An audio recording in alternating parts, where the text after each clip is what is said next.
Okay, I think we can start. So, welcome to today's parallel session of the 16th Marcel Grossman meeting. My name is Antonio Pittelli from Uppsala University. I am the chairman of this session. So, as you know, the title of this parallel session is The Early Universe.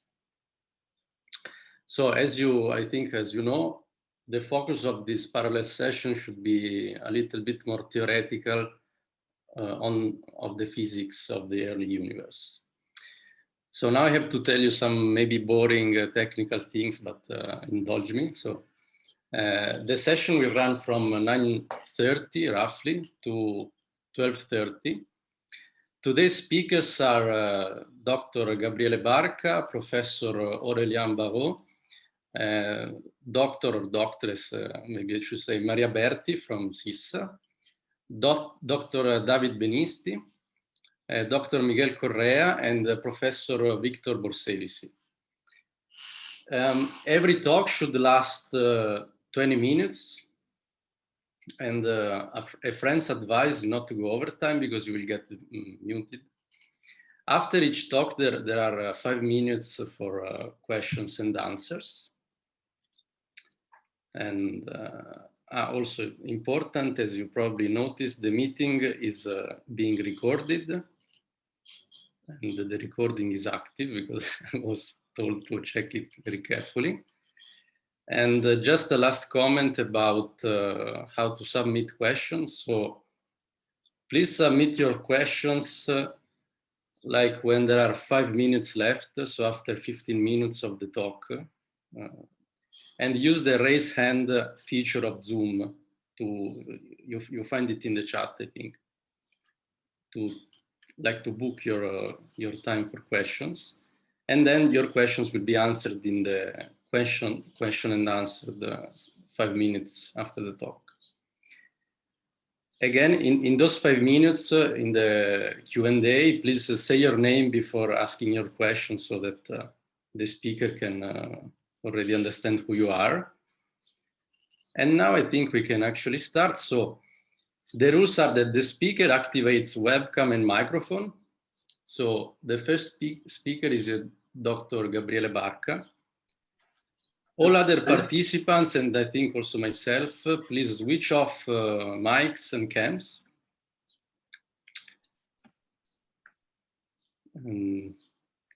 Let me check.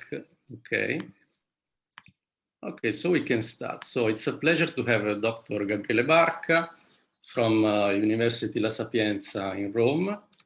He will tell us about polymer quantization of the isotropic universe, comparison with the bounds of loop quantum cosmology. Yes, thanks for the introduction. So in this talk, I will first review the classical dynamics of the FLRW model in the Ashtecker Variables. Then I will introduce the polymer representation of quantum mechanics and implement it on the FLRW model, both on a semi-classical and on a quantum level in the Ashtecker Variables. Then I will show how it is possible to specialize polymer cosmology and then implement the polymer framework on the FLRW model in the volume variables instead. And finally, I will discuss the results of the two pictures and compare them with the dynamics of loop quantum cosmology. So we want to study the dynamics of the flat isotropic model filled with a scalar field. Given the symmetries of the model, the Ashtecker variables reduce just to the connection C proportional to the time derivative of the cosmic scale factor, and the area P proportional to the squared cosmic scale factor. So we have a four-dimensional phase space with P, C, the scalar field phi, and its conjugate momentum P phi. And we have this classical Hamiltonian. The equations of motions are derived from Hamilton's equation, where n is the lapse function that encodes the possibility to choose as time variable. In the synchronous time gauge n equal 1, we obtain the classical Friedmann equation that links the expansion rate with the content field in the universe. However, since P phi is a constant of motion, It is possible to use the scalar field phi as internal time, and it is also better for later comparison. So we change the gauge, rewrite the Friedmann equation, and solve it for P of phi. The results are exponential functions that present a singularity depending on the sign. The plus sign represents the expanding branch and there's a Big Bang singularity at minus infinity, while the minus sign represents the collapsing branch and there's Big Crunch singularity at plus infinity. Now I will quantize this model using the polymer representation of quantum mechanics. This is a new representation that is non-unitarily equivalent to the original Schrödinger representation. Its aim is to introduce effects similar to loop quantum gravity with a simple independent framework that is easily applicable to many different systems. And it does so by implementing a fundamental minimal length through the introduction of a lattice on the system. The kinematics of polymer quantum mechanics is defined on an abstract Hilbert space of cats beta labeled with a real number beta that are orthonormal. On these states, we can define two fundamental operators that are the label operator epsilon that extracts the label and the shift operator S of zeta that shifts the label. And note that since there is orthonormality, the shift operator is discontinuous. If we now consider a Hamiltonian system in the momentum polarization, fundamental states become exponentials, and the fundamental operators can be identified as follows. The label operator becomes the position operator that acts differentially, while the shift operator becomes the multiplicative exponential operator T of zeta. T of zeta is the shift operator and is therefore discontinuous. This means that the momentum P cannot exist as the generator of translations and cannot be promoted to a well-defined operator, and it must be regulated. The regularization procedure consists in the introduction of a lattice on position with constant spacing beta 0, and on the subsequent restriction of the Hilbert space only to those states whose label is an integer multiple of beta 0. Then, of course, we must constrain to the shift operator T not to exit from the lattice by setting zeta equal to beta 0. And now we can approximate the momentum P as an incremental ratio of exponentials, and in turn, define the regulated operator P beta 0 through the action of T. For the squared momentum operator, there are many different possible approximations, but they usually amount to just a rescaling of the lattice parameter, beta 0. So anyway, in order to avoid discrepancies, we will just compose the previous operator with itself as shown. Now, the dynamics of polymer quantum mechanics can be implemented in two ways. On a quantum level, we can construct an Hamiltonian operator that contains the regulated momentum operators and the differential position operator. Alternatively, it is possible to perform a semi-classical analysis and introduce quantum corrections on the classical system by using the substitution, the approximation with the sign function on the classical Hamiltonian. And this is what I'll do. So if we take the FLRW model in the Ashtecker variables, we choose to discretize the area P and therefore use the approximation with the sign function on the connection C.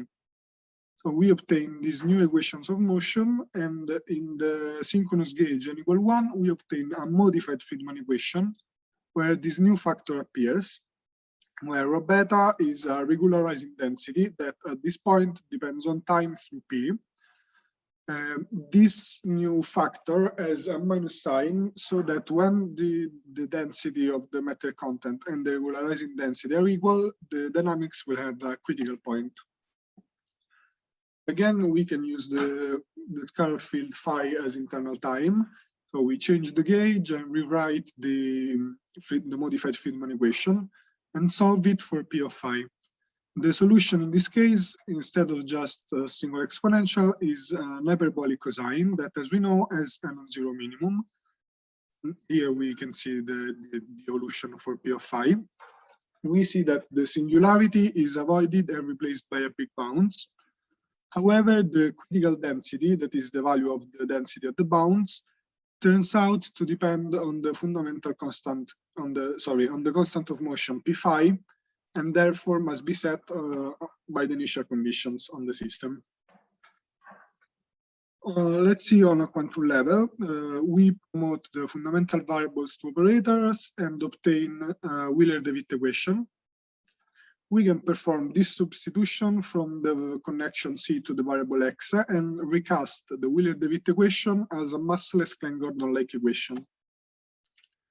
We write the solution as a wave packet summed over eigenvalues k phi of the momentum operator p phi. This wave packet is picked at late times on the specific initial value k phi bar. Then we can evolve it backwards in time, and in particular, we can study the behavior of the expected value of the energy density operator through this Klein-Gordon scalar product. The result is that the expected value of the energy density increases and reaches a finite maximum and does not diverge. In view of its scalar nature, this implies the avoidance of the singularity and the presence of big bounds also on a quantum level. However, the peak of the energy density, that is the expected value of the energy density at the bounds, depends on the initial condition k phi bar. Now, in order to avoid behavior, we can specialize polymer cosmology by studying the dynamics in a generic and using as a variable a generic function f of the scale factor.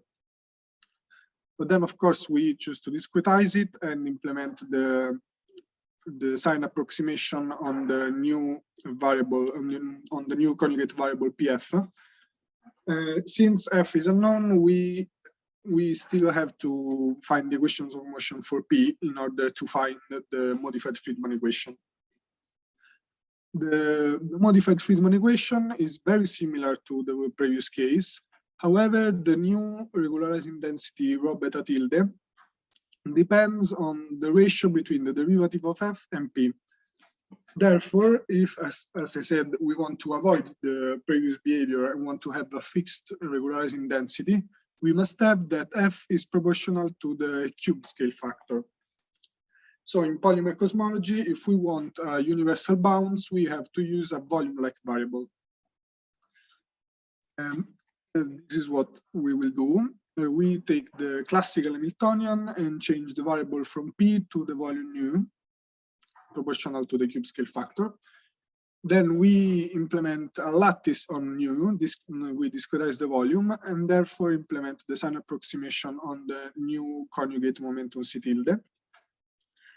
Through Hamilton's equation, we derive the new equations of motion and the modified Friedmann equation, where rho beta tilde is a fundamental constant as expected.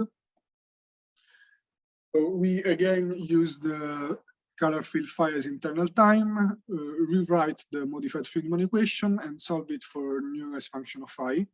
The result is again an hyperbolic cosine. However, as I already said, the critical density, the density of the bounds, is a universal feature. It is dependent only on fundamental constants, on the immersive parameter gamma, and on the lattice parameter beta 0. Here we can see the evolution for nu of phi. On a quantum level, we promote the fundamental variables to operators and obtain a Wheeler-DeWitt equation.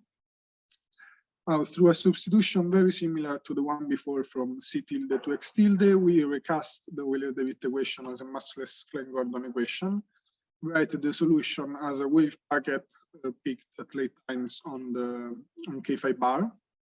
In this case, we can study the expectation value also of the volume as well as that of the energy density. The result is that the expectation value of the volume reaches a finite minimum, a non-zero minimum. And again, the expected value of the energy density doesn't diverge. Therefore, also in this picture, we have quantum bounds that replaces the singularity.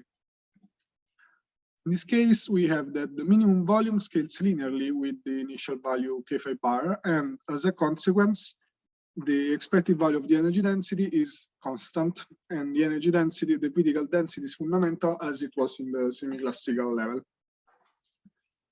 So I have shown how both the two representations, the Ashtecker variables and the volume variables, solve the singularity, but the nature of the bounds is different in the two pictures, and the two dynamics are inequivalent. We can try to recover the equivalence by performing the change of variables after the implementation of the lattice, for example, from the volume nu to the area P. Now, the transformation must keep the Poisson brackets invariant and therefore must satisfy the condition beta 0 C tilde equal to beta 0 prime C. So we are left with a new lattice parameter beta 0 prime that is dependent on P.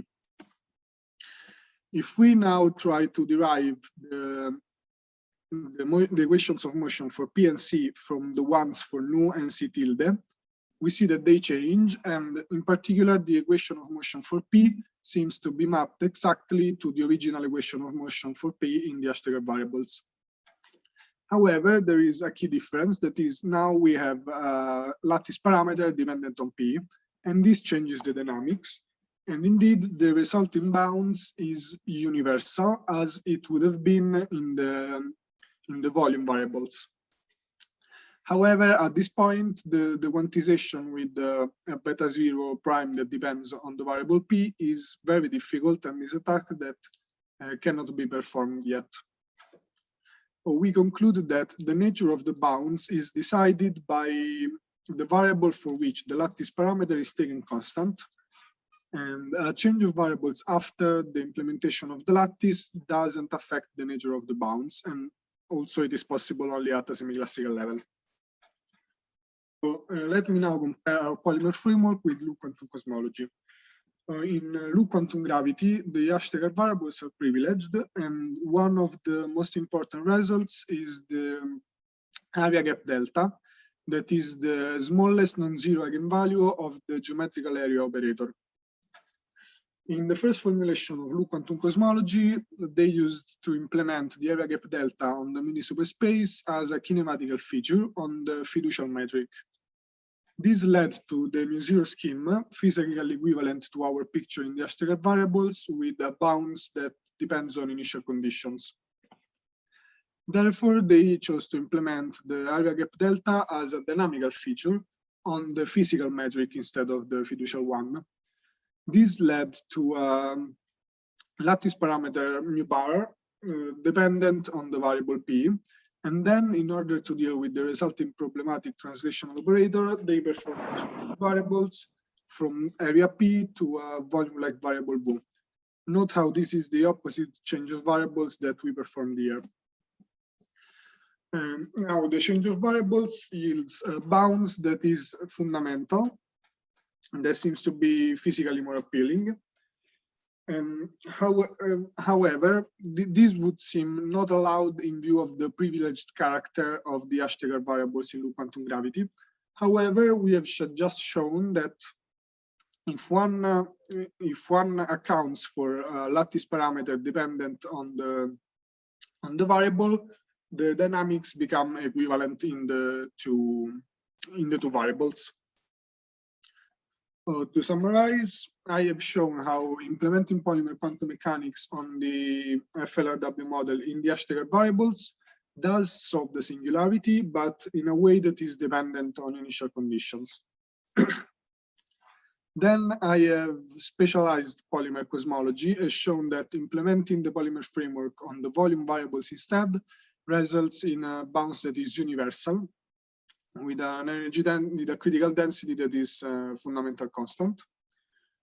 Then I have shown how a change of variables after the implementation of a lattice, which is possible only at the semi-classical level, doesn't change the nature of the bounds, and the nature of the bounds is set by the variable that has a constant lattice parameter. Finally, I have shown how we were able to recover the equivalence between two different pictures, as long as we account for a lattice parameter dependent on the variable. And this justifies the use of the volume variable in loop quantum cosmology, even though in full loop quantum gravity, the Ashtecker variables should be privileged.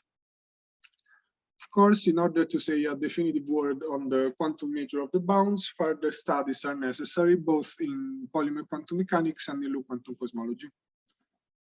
Thanks. I will now be taking questions. Okay, thank you for your nice talk. So any questions?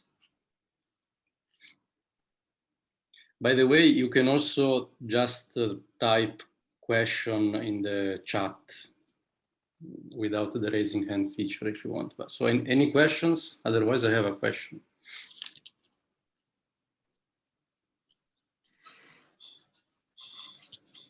Okay, then I will ask my question. So this approach that you explained,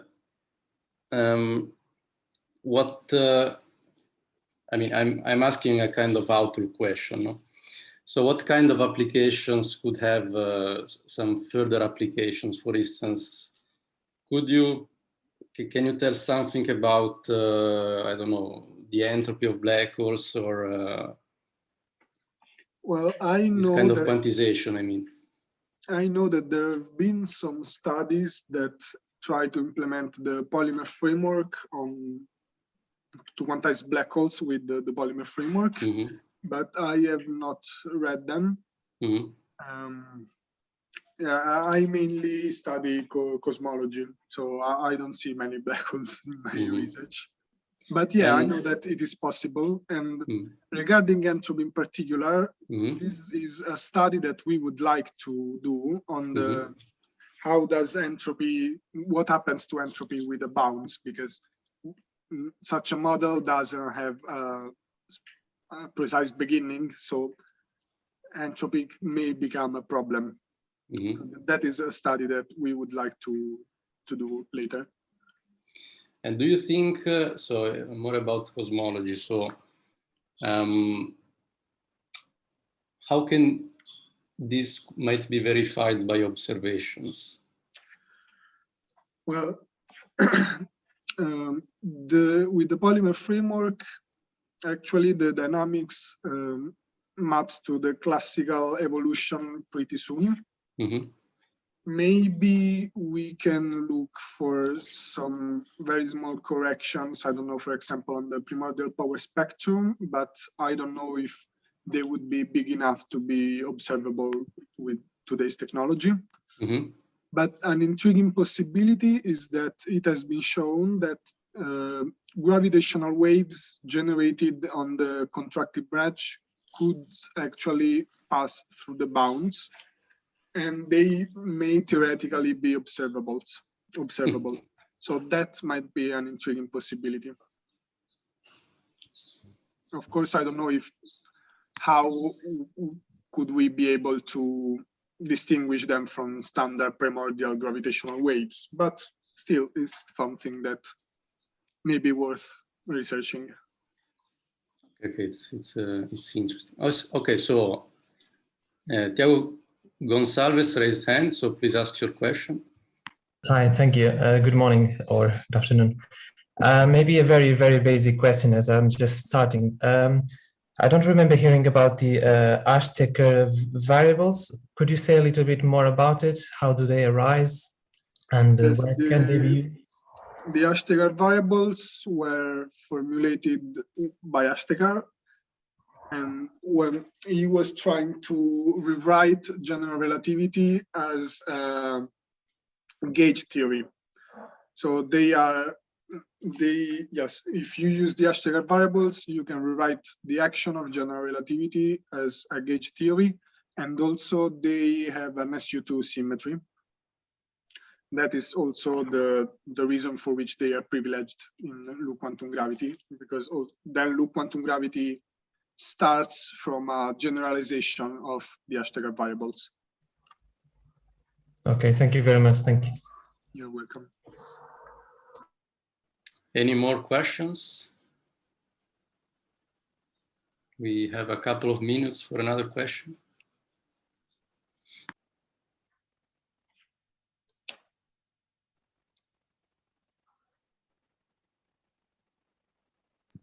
Okay, if there are no more questions, let's thank the speaker again.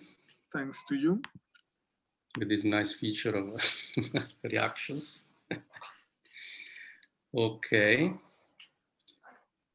So now please remove your webcam. Okay, now it's the time of Professor Aurélien Barraud from LPSC CNRS. So it's an honor to have him. So he will tell us about the pure general relativistic non-singular bouncing origin of the universe. Okay, thank you very much for giving me this opportunity. Actually, I'm going to say very simple and to some extent textbook things, but which I think are not even taken into account. I also apologize for having quite a lot of things written on my slides. That's not very nice looking, but I prefer that because it allows the presentation to be completely self-contained. So the question I would like to ask is whether we really need a quantum gravity or modified gravity or exotic matter to have a regular past for the universe. So let's begin with basics. It is usually argued, especially in the community of quantum gravity, to which I belong to some extent, that very new physics is unavoidably required to avoid the dramatic breakdown of JR in the remote past. Actually, this might not be completely correct, and the reasons are completely well known. There is absolutely no new physics or new research here, but maybe they are often forgotten. If we just write down the standard Friedman equation with a positive cosmological constant and a positive curvature, it takes this form. And then it is quite obvious and mathematically trivial that they can be analytically resolved, taking also into account, of course, the Réchaud-Dury equation. And this leads to a very nice, regular, bouncing solution. All that you need here is a positive lambda and a positive k. So I would like now us to wonder whether the real world can indeed be described by a positive lambda and a positive k in the remote past. So let's begin with curvature and of course with observations. So it has been argued that Planck data alone suggest that the universe might be, let's say this way, positively curved. The statistical significance of this claim is weak, in my opinion. However, there were further analyses that were presented which were strengthening this possibility. In particular, the work by Silk and his colleagues argue that the enhanced lensing amplitude, which is seen in the primordial power spectra, could be explained by this effect, which would remove some tensions that are known, right, between Planck data and the values of some cosmological parameters that are measured either at different times or at different scales. And this study concludes that Planck data should favor a closed, so a positively curved universe with a probability which is extremely close to 1. Counter-arguments, sometimes quite convincing, were given, especially by Estafiou and his colleague, but also by other groups. I would say that my own feeling is that the conclusion you reach is highly dependent on the priors you use in your statistical analysis. And I think that the honest and fair conclusion at this stage is that we don't know. We don't know, but there are indications that a positive curvature could be actually the right description of nature. It is anyway not ruled out. And on the theoretical hand, it is often favored just because, you know, finite space regularizes everything. And it might not be a very good argument, but from the quantum gravity viewpoint, you always prefer closed universes. So let's assume that the universe is positively closed, which I would say is not established, but slightly favored by our current measurements. So what? We stress the following point. If we take the known laws of physics, so standard JR, we start going backward in time for the preferred values of the cosmological parameters that we have today, and we impose an inflationary stage just because we all know that there are countless arguments in favor of inflation. Well, of course, inflation is not proved, but nothing is never proved, right, in physics. But inflation is undoubtedly part of the paradigm, it is part of the standard model of cosmology, then we end up somehow naturally with the bouncing origin of the universe. So once again, the physics is textbook. We all know that the cosmological constant is constant in time. The matter density scales at 8 to the minus 3, the curvature density scales at 8 to the minus 2, and the radiation density scales at 8 to the minus 4.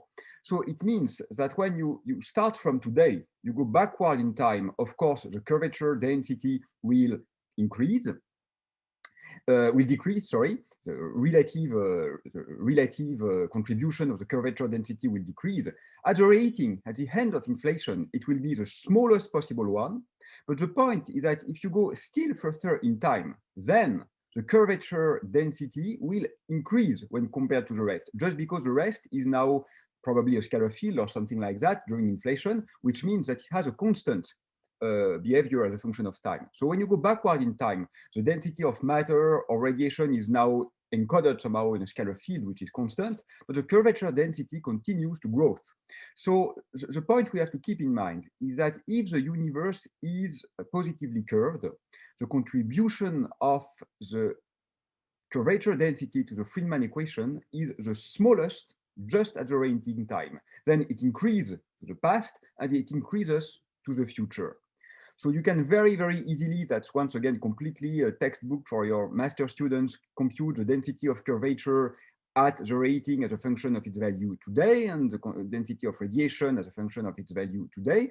And you can just establish from a purely geometrical viewpoint, there is no physics here, the number of e-folds of inflation you get before the time when the density of curvature begins to dominate, which means that you have a bounce, because when it dominates just because of the sign, right, in the Friedman equation here, when it dominates, it actually means that h vanishes and that you have a bounce, and you end up with this value. This is once again trivial mathematics.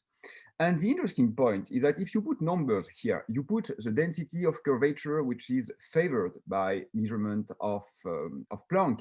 You put the density of radiation, which is well known. You put the equilibrium redshift, which is well known, and so on and so forth. And you end up that for a rating temperature as a gut scale, you have 65 e-folds of inflation. Well, that's an interesting number, because you know in standard cosmology, the number of e-folds of inflation can be anything above 60 or 65 or 70, depending on how you count. But it can be 1,000, it can be 1 million, it can be 1 billion. It is completely compatible with data. We have only a lower bound, right? We have no upper bound on the amount of e-folds of inflation. But here, we end up with an upper bound. It cannot be higher than 65, because otherwise you would be in the regime where the Friedman equation is defined. I mean, you have the bounds, so you are not anymore in the inflation stage. So it means that this basically sets a lower limit on the rating temperature, right? Because if the rating temperature is smaller, you have not enough e-folds of inflation to account for the usual cosmological problems. But we know that we have an upper limit on the rating temperature coming from, for example, from the tensor to scalar ratio. So in this model, basically the rating temperature is fixed and the number of e-folds of inflation is fixed. And keep in mind that even though values around 10 to the 15, 10 to the 16 JeV are often used in research papers, the rating temperature could very well be 1 TeV. I mean, experimentally, we only know that it is above the nucleosynthesis scale. We have no other experimental convincing bound on the rating temperature. So what to do with this? First, you can make a few plots to understand what is going on. So this is the kind of behavior of the scale factors that you would have for different values of the curvature. So this is the deflation, this is the bound, and this is the inflation. Here I have plotted both the scale factors, so this is deflation, bounds, inflation, and in purple, this is the equation of state, so the P over rho of the universe. So as expected, of course, during inflation and deflation, the equation of state is -1. You are in a nearly de Sitter stage, but at the bounds, of course, the equation of state does vary, and this is expected and also well known in loop quantum cosmology, for example. And this is what would happen for the values of the cosmological parameters that are favored from data. And you see that the amount of deflation does not need to be equal to the amount of inflation. So let's try to wonder honestly whether this is something that we want to believe in, or this is just a kind of mathematical game. Well, I don't know, but let's try to face honestly the problem. First, this is robust, because if you vary, for example, the amount of curvature by 1 order of magnitude, you will change the expected number of e-folds by only 1. So this basically means that the model remains the same whatever the measurable curvature of the universe. If we were wrong in the estimate from Planck, and the curvature of the universe is 1 order of magnitude higher or 2 orders of magnitude smaller, but anything measurable, you end up with the same result. Instead of 65 e-folds, you have 64. You don't care, okay? So we are completely safe from this viewpoint. But the problem is, I think, methodological or maybe philosophical, because the question is the following. We all know that in the contracting branch of the universe, the deflation solution that is needed here, because if you want inflation after, you need deflation before for the bounce to occur, is unstable. By unstable, I mean that it is really associated with a teeny parameter space. If you have a contracting branch, you can check that the bounce is allowed. You have a mathematical solution which is bouncing. I mean, it exists, but it corresponds to a very small range of parameters. Is this a problem? You know, it's complicated to answer this question because, you know, the probability that a comet hits a planet is very small, but still it happens. So it really depends whether you think as a physicist or as an archaeologist. If you are a physicist, you think forward in time and you like things that are probable. But everything is improbable. The probability that I was speaking with you today was a priori very small, right? Seen from 1 century ago. So now let's take the viewpoint of an archaeologist. You don't care about probabilities. You just try to understand what happened in the past. Everything was associated with a low probability, but it took place. So if you look now backward in time, you start from today, you take the laws we know, and you impose the trajectory of the universe to went through the known events, and I take here as an hypothesis inflation as a known event. It's not exactly a known event, but it's a very probable event. And then you end up with the conclusion that this bounce just took place. So we have to be careful here, because when we speak about naturality with probability, with stability, etc., we often refer to an implicit measure or probability distribution function, flat, which has no reason to be flat a priori. So I don't know whether this is disturbing or not, but what I'm sure is that it is worth being considered. This kind of potential, for example, introduced by those gentlemen, increase the probability for deflation to take place.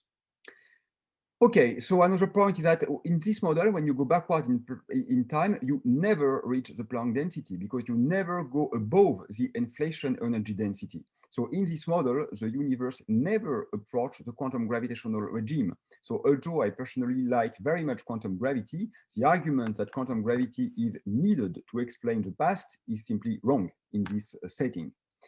Another point I would like to emphasize is that many curvature bounces might have occurred in the past. And the reason is very simple for that. You know that the reason why we don't expect a curvature bounce in the future, in our future now, is just because we are protected by the cosmological constant. If the universe was positively curved, without the cosmological constant, we would have, of course, a bounce.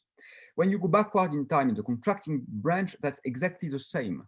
Either the deflation stage was long enough to protect the contracting branch, and there is no other bounce, or the cosmological constant is not high enough, small enough, sorry, and therefore you don't have enough deflation, and therefore you expect another bounce, and you don't evade the singularity problem. So here, everything depends on numerical values. It depends on number. Both possibilities can happen. Either you have multiple bounces or you have just one bounce. It depends whether the cosmological constant plays its protecting role in the contracting branch or not. Finally, it's also important to check that the number of faults required for the consistency of the model is allowed by the dynamics, because up to now I have just used, back of the envelope, right, orders of magnitudes. But of course, we went through the full dynamical simulation of the coupled differential equation, and the answer is that yes, it works. There is no dynamical problem to concretely obtain this evolution. Can we prove this model? Can we have footprints of this model? Well, that's not obvious, to be fair. One point that was mentioned in the previous talk is to look for gravitational waves going through the bounds. In this previous paper, which is quite old now, well, 4 years old is not that old, we showed that, in a contracting universe, the luminosity distance has a funny behavior. In a contracting branch, if the universe contracts fast enough, the events look brighter when they took place longer in the past, because there is an amplification due to the contraction. So it might be that we might access some footprints of the contracting branch in this way, but we also have some other problems that I have no time to describe here, and therefore I believe that it is more interesting to focus on primordial spectra, and I will only discuss the case of tensor modes, because scalar modes are much more complicated and we have quite a lot of problems, especially for initial conditions with scalar modes. So let's focus on tensor modes. So first, there is an obvious effect of curvature, which is to change the dynamics of the backgrounds, and just that will anyway leave footprints of the perturbations. Second, there is an elegant mathematical effect, which is that right now the topology is spherical for the spatial sections, and therefore the wave number are discretized. So we don't have this k, that p of k with a continuous k. Now we have a discrete k, just because we have a finite space. So this is something that has to be taken into account, and instead of expanding the equations of motion in Fourier space as we usually do, we have to expand the perturbations on the tensor hyperspherical harmonics that are eigenfunction of this Laplace operator. This is just technicalities, and this factor here, n squared minus 2 over r0 squared, where r0 is the radius of the universe, plays exactly the same role as the k squared in usual flat space. Now you can rescale the coefficient, you can make a development in H, and you can promote the resulting fields to be operators are in completely usual and standard cosmology. And with the usual normalization, you end up with this equation of motion. So you can compute the spectra. 5 minutes left. Okay, thanks. I have nearly finished. So there are always problems with initial conditions in bounces, because defining a Bunch-Davies-like vacuum is not always easy. And the problem, the problem is not that defining a vacuum is uneasy. Nature doesn't care that it is uneasy, right? The problem is that it's not obvious for us as physicists to disentangle the new effects coming from the new vacuum and the new effects coming really from the new background dynamics. So we selected the vacuum at the bounds, because in that case, a double dot over a vanishes in conformal time, of course, and therefore we are in a kind of instantaneous Bunch-Davies vacuum. We make the usual stuff that I don't need to describe because this is standard textbook, and we can compute a spectrum. So this is the potential seen by the modes. So you see that it's very small or vanishing at the bounds. So this is our nearly Bunch-Davies vacuum. And this is the tensor spectrum. Here, this is just the standard tilt, which is somehow amplified in the plot, but this is just the usual slow roll tilt. And the new features are is this significant decrease in the power spectrum at low values of k. So what to do with that? Sorry, too much text on my slide, but I will summarize. We need to translate the co-moving wave number that enters all the sides, all the plots, to the effective physical wave number. This is always a tricky part when you deal with bouncing models. And for that, you have to know the number of e-folds and so on and so forth. If you do the computation in this model, that's nice, because we are just at the limit of the observable range. This is interesting because in LQC, for example, the bounds typically lead for a huge amount of e-faults. In loop quantum cosmology, you generally have many e-faults. So the model works, but the footprints of the model are basically unobservable because they are highly trans-Hubble. They are bigger than the Hubble scale. In this model, you are just around the Hubble scale. So it could be that the next generation of experiments see something a bit strange in the spectrum, or maybe it's already seen in the low quadrupole, but I would not bet my life that this is really a footprint of this model. Finally, and to conclude, if this model was correct, you could even hope to measure the potential, because the probability for things to work, I have spoken up to now with the quadratic potential because massive scalar field is a textbook and it is easy to handle, but we have also used the Starobinsky potential, which is favored by data, or this Matsui potential, which is favored for naturalness reasons. And the funny point is that you could even put constraints on the potential, taking into account the probability of this long enough deflation stage to have taken place, so that we explain everything in a regular way with these parts. So I think I have finished. I don't know at all if this is true, but you know, when looking at all these very exotic models that I am sometimes working on, I tend to believe that maybe this is not so stupid to explain everything regularly with non-physics. Thank you. Okay, thank you very much for your very nice talk. So any questions?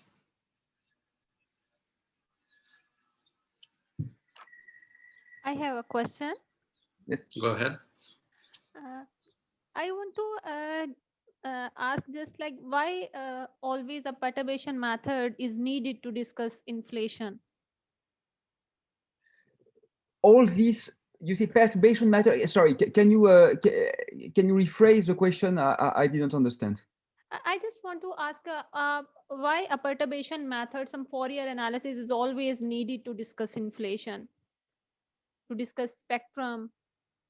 I mean, okay, you mean for the spectrum, because for inflation itself, we don't need any perturbation, right? For inflation itself, as long as you have a scalar field for nearly all the available potential, of course, this is a very strong attractor solution, and you end up with inflation, and usually you end up with too much inflation. So inflation itself is easy. Now, yes, the problem is whether you want to discuss perturbations. Well, it depends which kind of perturbations. I completely agree with you, if this is your point, that if we want to discuss only tensor perturbations, at some point we are discussing metric perturbations, right? Tensor modes are metric perturbations, and therefore I agree that it could be done without assuming a specific content. For scalar perturbations, that's a different game. Yes, I mean, at the conceptual level, I agree with you, yes. This is not mandatory in principle, yeah. Okay. And how many number of e-folds must be required for a reasonable inflation? That's a good point. Yeah, that's a good point, because in principle, we have no lower bound, right? If we want to agree with the data, I mean, 1 billion e-folds is completely fine with the world as it is. And actually, in the initial Linde models, we had a lot of e-folds. Usually, it is said that we cannot have less, right, than 65 or something like that. Well, that's not completely correct, because the experimental point is that we don't want to have less e-folds of inflation than e-folds after inflation. But of course, if the reheating temperature is smaller, you can slightly decrease this number. You cannot decrease it too much, but it can be slightly decreased, yes. Okay. Thank you so much for the clarification. Thank you. Any more questions? Yes, I have a couple of questions. So, in one in particular, in your model, you have standard matter and cosmological constant and positive curvature, right? Yes. Do you know about Emergent Universe? About what, sorry? Emergent Universe. It's model in which they have standard matter, scalar field phi that mimics a cosmological constant and positive curvature, but they do not have a bounce. They have, their model is asymptotically Einstein static in the past. Okay, so I have to check this out. No, I'm not Okay, aware. yeah, I wanted to know why, if you have the same contents as them, why is the dynamics different? But I mean, it would be strange to fine tune anything to avoid the bounce, right? Because the bounce is completely here by hands. I mean, you have nothing to fine tune to have the bounce. As you can check, this is you can see it by eyes, right? When you go backward in time, this is constant. This is increasing, so at some point it vanishes. So h equals 0, and this is the bounce. So the bounce is somehow trivial. So maybe it can be avoided with some, I don't know, fine tuning and exotic behaviors, but I think we are happy with the bounce, right? Yes, I mean, also their equation have a critical point, but they, I don't remember exactly, but their critical point is at minus infinity. So Okay, they do not have a bounce, they have just an exponential expansion. Well, maybe to be completely fair, it's not that obvious to speak about bounces when you are completely dominated by the cosmological constant, right? Because when you have no content at all, when this term completely dominates, then we are pure de Sitter. But when you are exactly pure de Sitter, I mean, a bounce doesn't mean anything because it's only depending on the choice of coordinates. In pure de Sitter, bouncing or not bouncing is just a matter of coordinate choice. So I agree that there can be some subtleties here. I will check anyway. Thank you. Okay, thanks for the answer. Further questions?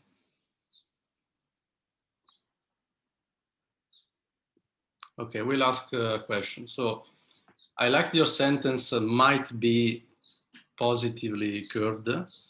So it's natural to ask, might be negatively curved. Actually, this is a bigger question to say, because you also studied the swampland program, no? Yeah, really. Because in string theory, you know that sure. anti-de Sitter is more like is more loved than de Sitter. Sure. Supersymmetry prefers anyway anti-de Sitter to de Sitter for sure. Indeed. So I would like to ask you what do you think about the swampland problem, since you studied it and you also published papers about it, and what about the negative curvature? No, for sure. Measurements, right? Nowadays, measurements are compatible with vanishing positive and negative curvature. This is for sure. So the point is that even if the curvature is negative, we are still in a regime where we are dominated by the cosmological constant. So we don't really, I think, evade these swampland arguments, and especially the so-called de Sitter conjecture, because even if k is negative, still lambda is positive, and this is for sure. I mean, either unless we have missed something huge. So I don't think that the measurement of curvature is extremely critical from the viewpoint of the swampland. But I agree with you that it's not yet settled, and it could be anything. Here, it is very important because when we go backward in past, this term begins to dominate. So this is why that's very important. But in the contemporary universe, we are sure that the dynamics is not dictated by the curvature. Anyway, we are not in a curvature-dominated regime right now, for sure. Okay, thanks. And a parallel question, since we spared some minutes, I will ask it, and then we'll ask for some other questions, and then we will go to the next speaker. So are you familiar with the Penrose's conformal cyclic cosmology? What do you think about it? What's your take? Well, that's as everything Penrose does. This is very elegant, right? This is very smart. I would say that I am quite convinced. Well, convinced, maybe it's too strong, but I agree that the mathematical arguments are very nice. Of course, they rely on heavy hypotheses, but they are very clean and very tantalizing. I was less convinced by the experimental arguments that were given at the beginning. I don't exactly know what is the status right now, but those circles that were expected to have been seen in the CMB were not recovered by independent analysis, and they could anyway be produced by many different kind of process in the matter bonds of loop quantum cosmology. For example, you also expect exactly the same kind of circles.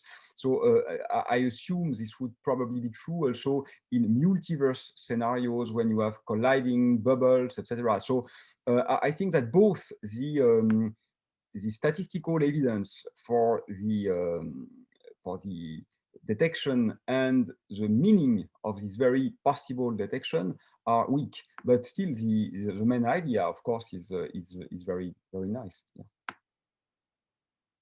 Okay, thank you very much. So any more questions from the audience?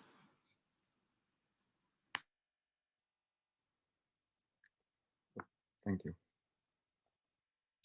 Okay, if not, let's thank the speaker again. Thank you. And let's move to the next speaker, who is Dr. Maria Berti from CISA.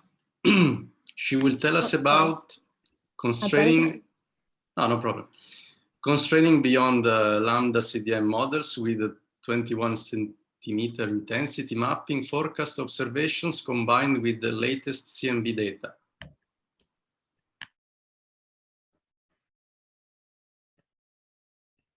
I apologize, we tried this before, but of course. Of course, it's always like this. Okay, can you see it properly? Yes, okay, thanks. Thank you for the upgrade, but actually I'm still a PhD student at CISA. And today I'm going to talk about constraining beyond the CDM models with forecast 21 centimeter intensity mapping observation. So let me start with a bit of an introduction. As you all know, the standard cosmological model is the lambda CDM model, in which dark energy is modeled as the cosmological constant term in the Einstein equations. Lambda CDM model has been extensively tested and studied, and it proved to be actually to work really well. However, this is not enough because we still lack, there are system problems that need to be solved. For example, we still lack a clear explanation on the nature of dark matter and dark energy. There are also some cosmological, theoretical problems, such as the cosmological constant problem. Moreover, there are some tensions on the constraints from CMB and other probes, such as the well-known H0 tension, sigma 8, and Dalens. So all this seemed to be a hint for new physics, and as in the last decades, a lot of models beyond the CDM that we call dark energy or modified gravity models have been proposed and studied. This is the state of the art, and as you can see, there are really a lot of models that have been developed, and up to now, all models, unfortunately, are broadly compatible with lambda CDM. However, we hope that future high-precision observations, such Euclid or SKA, will help us to improve the constraints on such models and help us discriminate among the multitude of models we have. We have not only new observations, but also new observable. For example, the 21 centimeter signal paraspectrum is one of these new observables, which could really help for dark energy due to its tomographic nature. So this is what I'm currently working on in my PhD with my professor at CISA, Professor Matteo Viel, and our other collaborators. So the idea behind our work is this one. We decide to study modified gravity dark energy models in the EFT, in the effective field theory formalism, which is a very versatile tool, and for which we have two very powerful codes, which are the Einstein-Boltzmann solver EFT CAM and the Monte Carlo Semper EFT Cosmology. So first, we decide to construct a very realistic mock dataset of P21 observations, and then we extend these two codes. So our work is mainly being numerical, to include this new likelihood in order to compute constraints with Monte Carlo analysis on the cosmological parameters and beyond on the CDM parameters, in order to see if this new observable is able to constrain better these parameters. Mainly, we try to answer these two questions. On one hand, we try to investigate what is the constraining power of this new observable alone. On the other hand, which has been a very important part of our work, we try to see what happens when we combine information from primordial early universe probes, such as the CMB, with this new observable.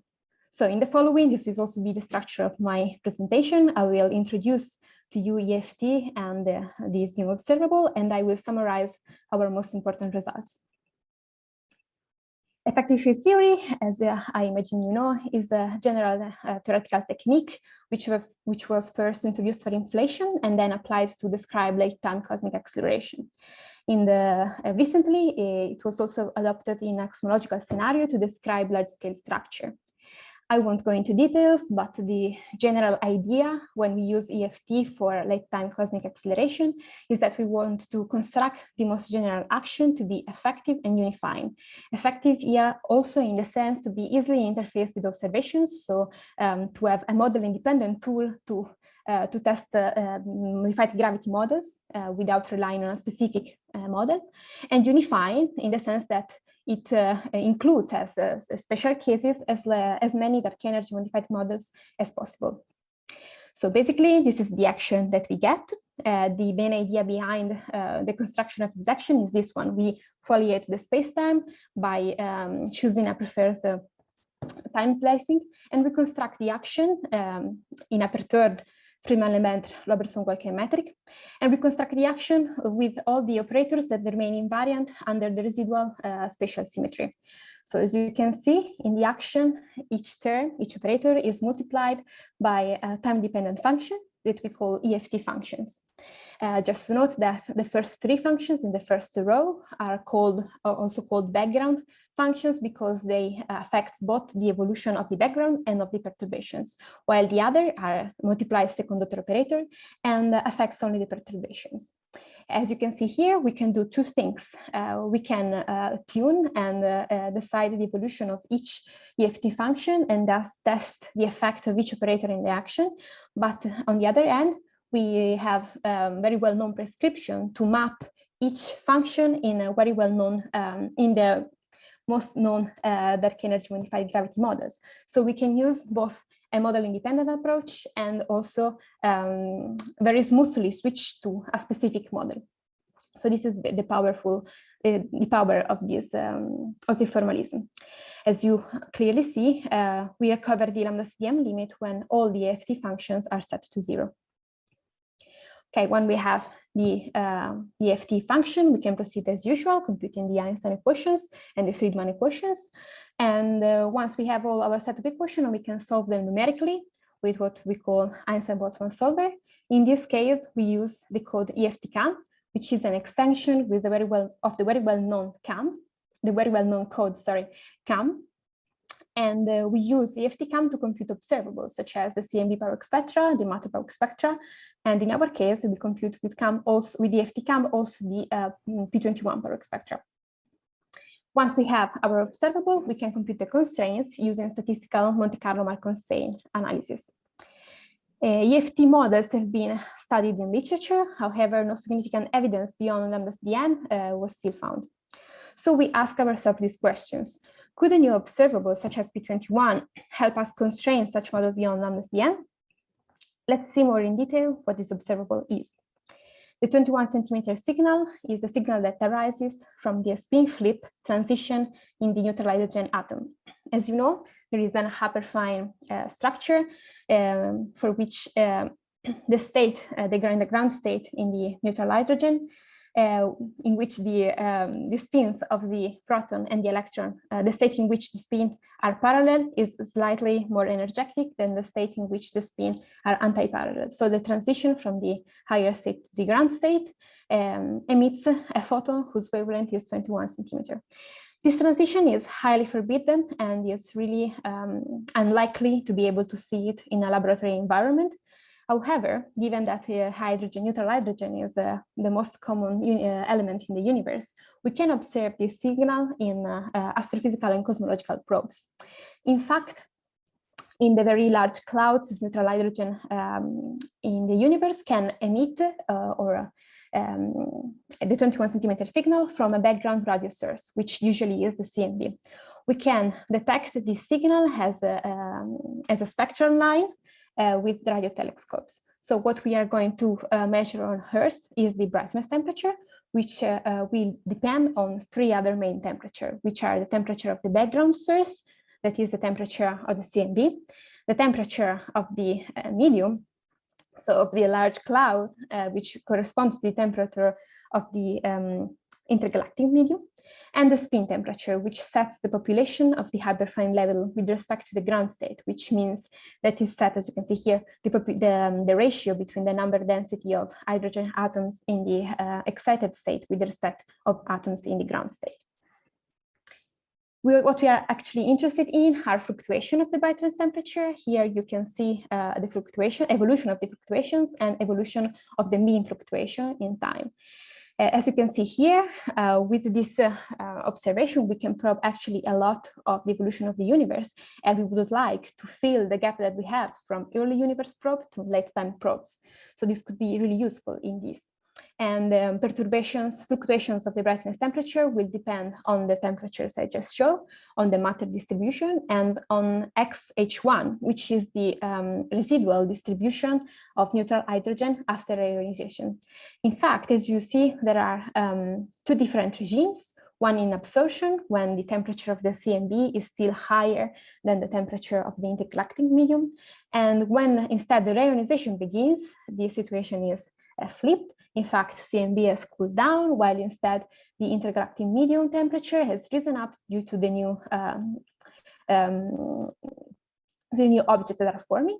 So when reionization begins, the signal goes from absorption to emission. So we can see an emission line here. And after reionization, the fluctuations are set by the residual distribution of the neutral hydrogen in the universe. There are a lot of instruments and experiments that are trying to probe this part, AOR. Instead, we focus on experiments that are trying to probe in our work the distribution of the neutral hydrogen at lower redshift. How do we measure it? We measure it through intensity mapping, line intensity mapping, which is a general technique and can apply those to other spectral lines too, such for example, the CO line. Line intensity mapping is a very promising technique in which we look at the total intensity of an emission line in a very large 3D pixel. Here you can see the difference between what they try to do when they try to resolve galaxies, for which they need to have a very high angular resolution, instead compared to what they do with intensity mapping. As you can see here, the results is somewhat more similar to a CMB map. And each pixel will measure an integrated emission for multiple galaxies. This technique is really useful because it's relatively low budget. However, it's affected from some challenging foreground cleaning, and so real data are not actually available yet, but it's something that will be, we hope, available really soon. The key aspect of this technique is that it allows us to probe a very wide redshift range. In fact, each frequency that is measured by a radio telescope on Earth corresponds to a given redshift. So this allows us to do tomography and could be really helpful to probe modified gravity. This is our model of P21. We adopt a very well famous model in literature. And as you can see here on the right, there are our prediction of P21 at different redshifts. Here, the power spectrum depends on several quantities: the mean brightness temperature, for which we use the very well-known Furlan-Netto parametrization, the H1 bias, for which we don't have a clear analytical prediction, so for which we use numerical simulation results, the linear growth rate that we compute numerically from the growth factor, and the matter power spectrum, which again we compute numerically with the Einstein-Botswan solver codes. This model of the power spectrum has been tested, and it results to be in very good agreement with hydrodynamical simulation results. How do we measure it? So this is just a quick word on the present instrument and which experiment are we considering. There are very few purpose-built instruments for 21 centimeter intensity mapping, but there are a lot of general purpose telescopes that are dedicating a lot of time to measure intensity mapping. One of these is Meerkat. And Meerkat is quite important because it is the precursor and the pathfinder for SKO. SKO will be built, is currently being built, and we hope to use more dishes, so to use a larger portion of the sky, and it possibly will explore higher redshift. However, Meerkat is already taking data, so we decide to use to construct our mock data set on the specific characteristics of Meerkat, due to the fact that we hope to have a real data really soon. Meerkat is currently taking data in a single dish approach, which means that instead to use interferometer, each pointing of the telescopes corresponds to a pixel in our map, and it's working at a very interesting redshift range, frequency range that corresponds to a very interesting redshift range. So we decided to use Meerkat and to build a very realistic data set of future observations at redshift point 39. As you can see here, this is very exciting because this is the first result of Meerkat, and as you can see, this is the map of the brightness temperature before and after the cleaning, and as you can see, it's really working, so we can distinguish the map and the variation in the brightness temperature, and yes, so this experiment will work a lot in future years. Okay, a few words on our likelihood implementation. A very quick recap of Bayesian likelihood estimation, which is based, of course, on Bayes' theorem, which tells us that the full posterior distribution of the probability of having a theory described by the given set of parameters, given that we observe a set of data, is proportional to the likelihood function multiplied by the prior distribution. So the basic idea behind is this one: if we have a way to compute the likelihood, if we guess somehow the prior distribution, we can sample the posterior distribution through Monte Carlo Markov chains sampling. Through NCMC, we move in a high dimensional parameter space, and we move to the maximum to the likelihood function, which corresponds to the most probable region, and thus it will give us the most probable posterior distribution.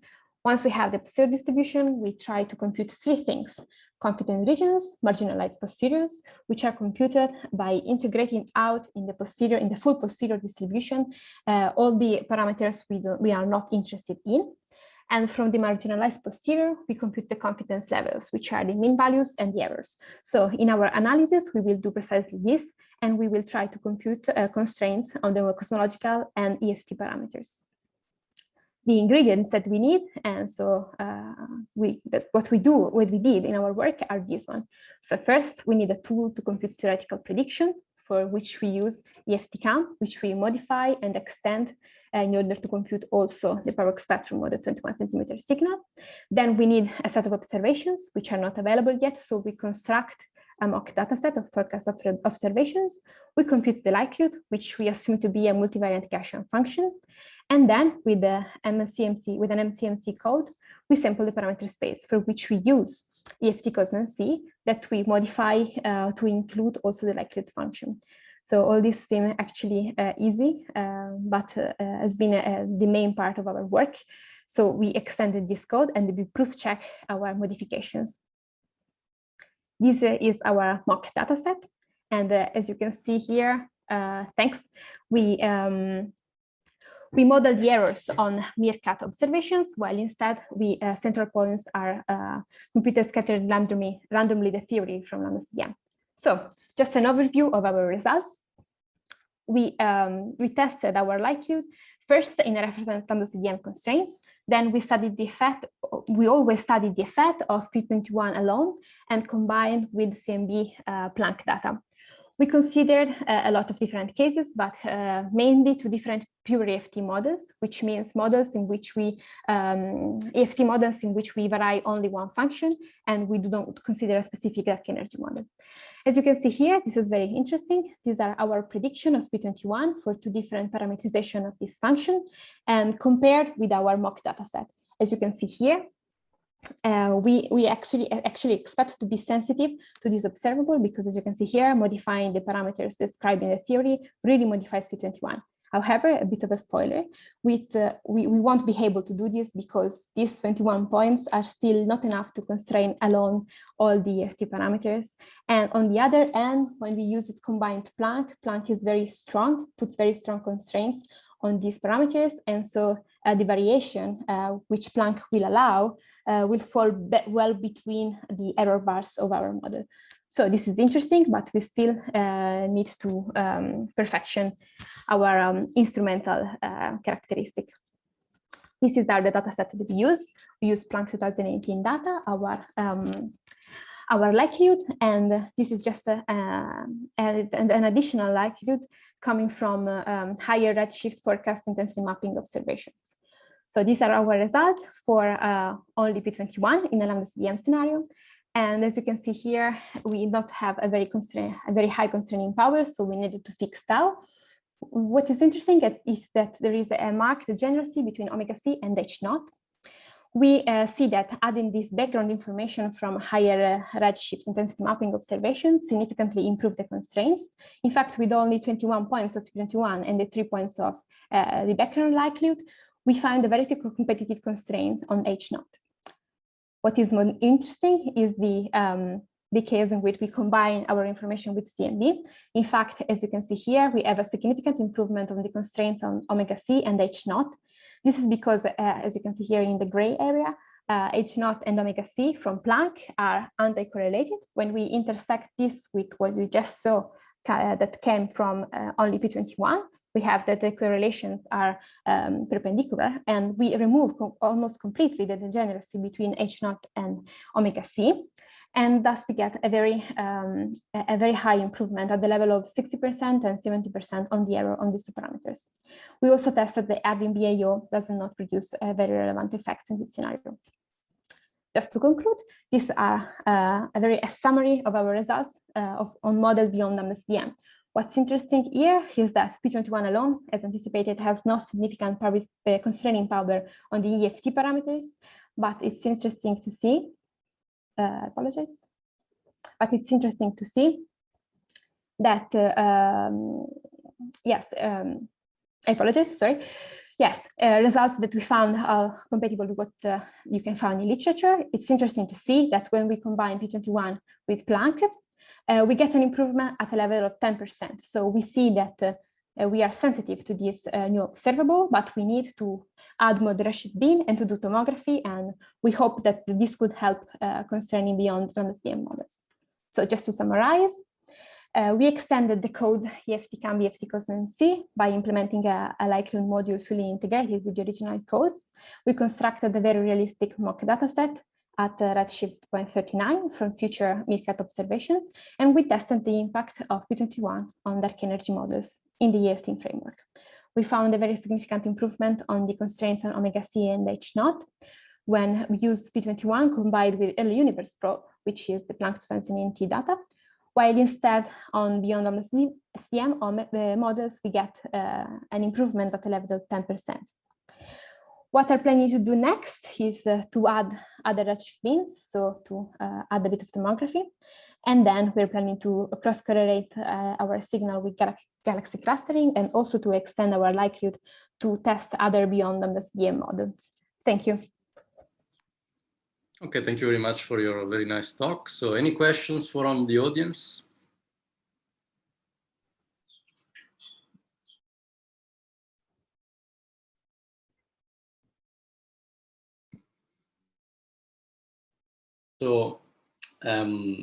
So as you wrote in a former slide, so P21 you said has a great significant constraining power, no? Yes. So do you think there is room for improving your constraints further, maybe considering other observables? Or? Yes, sure. For P21 also alone, because here we decided to stick to something very realistic in order to be ready to test it when real data are available. But we hope to improve our techniques. So we hope to improve our errors on the P21 observations and also to add other observations in other redshift bins that could really help our constraints. So this is just the first test, but yes, we really hope to improve our results. Okay, but can you anticipate, so beyond P21, no? Yes. So what might you consider in the future? Well, beyond P21, such as other observable, you mean? Mm. Well, these models have been already tested with everything that's already available, so BAO, something new. Well, maybe a new observation from Euclid could also help in our case, but yeah. I was also curious about an hypothesis you used. So you used the Markovian hypothesis, no? Yes. So does non-Markovian processes make sense in this context or not, for instance? So if you prefer, why are you using this Markovian hypothesis? We are using this Markovian hypothesis because it is a standard technique to compute constraint in computational cosmology, and because actually we believe it is valid because it's proved to be valid for lambda CDM and a lot of beyond lambda CDM models. And yes, I don't know if I understood correctly your questions, but no, if you just one can relax this hypothesis. Yes, it could relax. We could relax this hypothesis. We could also Fisher matrix to compute constraints. But up to now, MCNC has proved to be the most reliable method to compute constraints. So this is why we use, yeah. So, but the model you used is second order in derivatives? Yes, in the perturbation theory. Yes. So would it make sense to go higher, like in conformal gravity? Yes, it could make sense, but with only these 9 functions, we can recover almost all the modified gravity model already existing. So this is enough. And we can see that already at the second order, these functions here, this operator, are really a very small impact on perturbations. So higher, I think they tested higher order, the third order, but they saw that the impact was so negligible that they didn't. Now we don't consider it. We don't consider it. Yeah. So any other questions from the audience?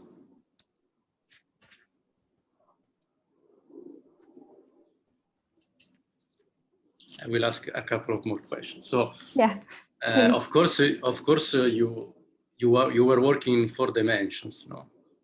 Because you are doing our unit. Now I was thinking if you might apply one of your technique to like some string theory model, no? Maybe to kill some, for instance.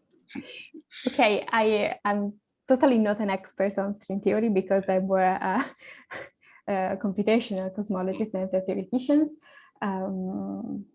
But yes, the problem is that you need an observable and something to observe and a way to compute observables from your theory. Do you have it? If you have it, we can do it. Well, usually people use some consistency conditions from mathematics. Oh. Okay, yes, so if there are... yes, I've never seen something like that. Okay, if there are no other questions from the audience, I will ask the last one. So, because you used the Monte Carlo technique, no? Yes. So, do you plan, or maybe at CISA, because I'm not so familiar, but do you plan to use also some machine learning technique or deep learning technique? We are talking about it, yes, but there are not codes available yet, so the work is more bigger.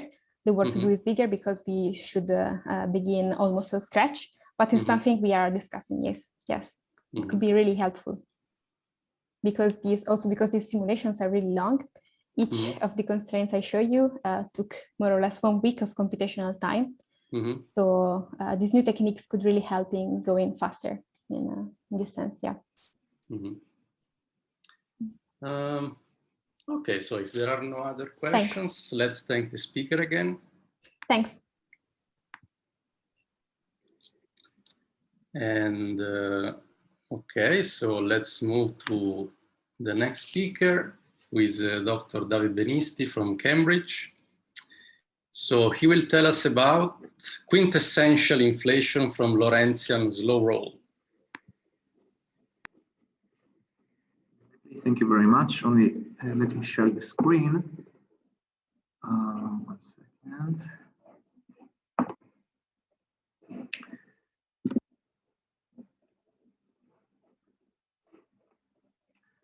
Okay. So this talk is based on, this archive that was awarded for the second prize on the Gravity Research Foundations last year. And afterwards, we proceed with 3 or 4 publications. These are the first 2, but we have like more 2 publications that related to this topic. But what I want to give you is actually like the main idea in between these kind of models. So we call this like Lorentzian quantization inflation, but we're going to see what I'm going to speak about. What is actually like this kind of type of quantization and inflation. So first of all, let's do a short review on the inflation. So as we know, inflation is actually the best candidate that we have so far to resolve the flatness problem and the horizon problem. To give only like an intuitive explanation, so if you're taking a look, for instance, like this is like us, we're taking a look on the CMB, and you see this is actually like very uniform temperature. So the question, how it can be that one side of the sky actually interacted with the other side of the sky. So Alan Guth and others' idea originally was that the universe was inflated very shortly in time, but inflated like 60 eFols, and then expands the whole space-time that we see today. So this is why I mean the uniform distribution of the cosmic microwave background. I mean, this is like some intuitive explanation. On the other hand, we have also like many signs from dark energy. Okay, so we have plenty of signs from also Pantheon, maybe Quasar. This is like more still discussion because the data set still like has many error bars inside, but more and more data are available. So, and also from cosmic chronometers, baryon-acoustic oscillations, and from also the perturbations of the early universe and the late universe from CMB and the DES and LST and so on and so on. So we have plenty of signs that the universe is accelerating, and we have to add a cosmological, at least a cosmological constant into Einstein gravity. Okay, so our main idea, this is somehow to construct in between the inflationary paradigm and the dark energy paradigm. So let's review, I mean, the well-known inflaton field. So if we begin with some Einstein gravity on the background, and we have like some scalar field as our matter fields. So the corresponding Friedmann equations are the following. I mean, these are very familiar equations, and we can use these equations like with the potential and the kinetic term only if we have what's called the slow roll condition. So the slow roll condition actually address that the kinetic term must be negligible partially to the potential. Okay, so however, this slow roll condition has to be not like in the first order, but also like in higher order. So also like the second derivative of the potential and so on and so on. We have to proceed from there. If this condition exists, so we know that we have what's called the slow roll condition, and then we have from the inflaton field a mimic behavior of some dynamical dark energy. So this is going to exist also for the inflationary epoch, but also for the dark energy if we have some dynamical dark energy in the late universe. Now, in addition, if we're speaking about inflation, we have to get 60 eFols. This is to get the temperature of the CMB after the reheating epoch. So also from the quantum fluctuation, so we can take like this inflaton field and calculate, I mean, the different power spectrums from scalar and scalar to tensor and the primordial teeth. And as we know, I mean, after some derivation, this is possible to show that this is the NS and this is the R. So as we know, NS, only show let me show only the numbers. NS has to be like in the range on in between 0.96, and R has to be very, very small. Now, in addition, also like the most well-known model of inflation, this is the Stavinski inflation. That if we're taking like the quantum correction, let's say the quantum correction, the R-square gravity, and we change it to Einstein frame, so we get like this potential that has like a slow roll behavior on this side, as you can see. So when you are calculating, I mean, the corresponding R and NS, they are sitting, I mean, on the best fit that we have from many other different models. Okay, so we are going to focus on how we can actually unify the dark energy and inflation, but with some different mechanisms. So the original idea of unifying like dark energy and inflation was done by Peebles and Vilenkin. And my former supervisor, Professor Gendelman, tried to use like spontaneous symmetry breaking of some symmetries in order to get like many different forms of potential. So I mean, like in this publication, they try to address like some potential that comes from symmetry breaking, from a shift symmetry breaking of the scalar potential. And as you can see from the left-hand side, you have the inflationary part, and on the right-hand side, you have the dark energy part. And this kind of model actually fits with the data. You can see like from the lines that are set, I mean, on the best fit values. But this is only like to give you the intuition. What I want you to see from this kind of plot, I mean, we're going to speak about like potentials that on the left-hand side are going to be the inflationary part, and on the right-hand side are going to be the dark energy part. So besides the scalar potential, it's also possible to address the same problem with a slower parameter that's come from the Hubble parameter. So if we have like some homogeneous solution, but we claim that this h of n, this Hubble parameter depends on the number of efforts, but this parameter comes from actually from the scalar field, not from fermions or something different. So it's possible actually to write down, I mean, the slower parameters in directly from the h dependence on A. This is like this publication try to address. So as you can see, it's possible to change epsilon and eta to epsilon 1 and epsilon 2 and so on and so on. And all of them has to be very, very small. Now, in order to construct or to really understand what should be the form of quantization and inflation, we try to like to address what's called the scale factor potential. So the scale factor potential goes like to the right-hand side, okay? So this is not like a scalar potential. This is like the potential that comes from A dot square. A dot square plus this scale factor potential always is 0. So we can imagine that the energy of this kind of potential is actually 0. So for instance, as you can see, if you take like the Sitter solution, so the Sitter solution looks like an inverse parabola. This is only like solving the Feynman equation, not something more. And if you take in like some scaling solution of matter fields, for instance, like matter, so this is going to be like this dashed green line. So if we have like lambda CDM, so we are going to have like this kind of curve, which is in between like the Sitter space and the matter space and the matter solution.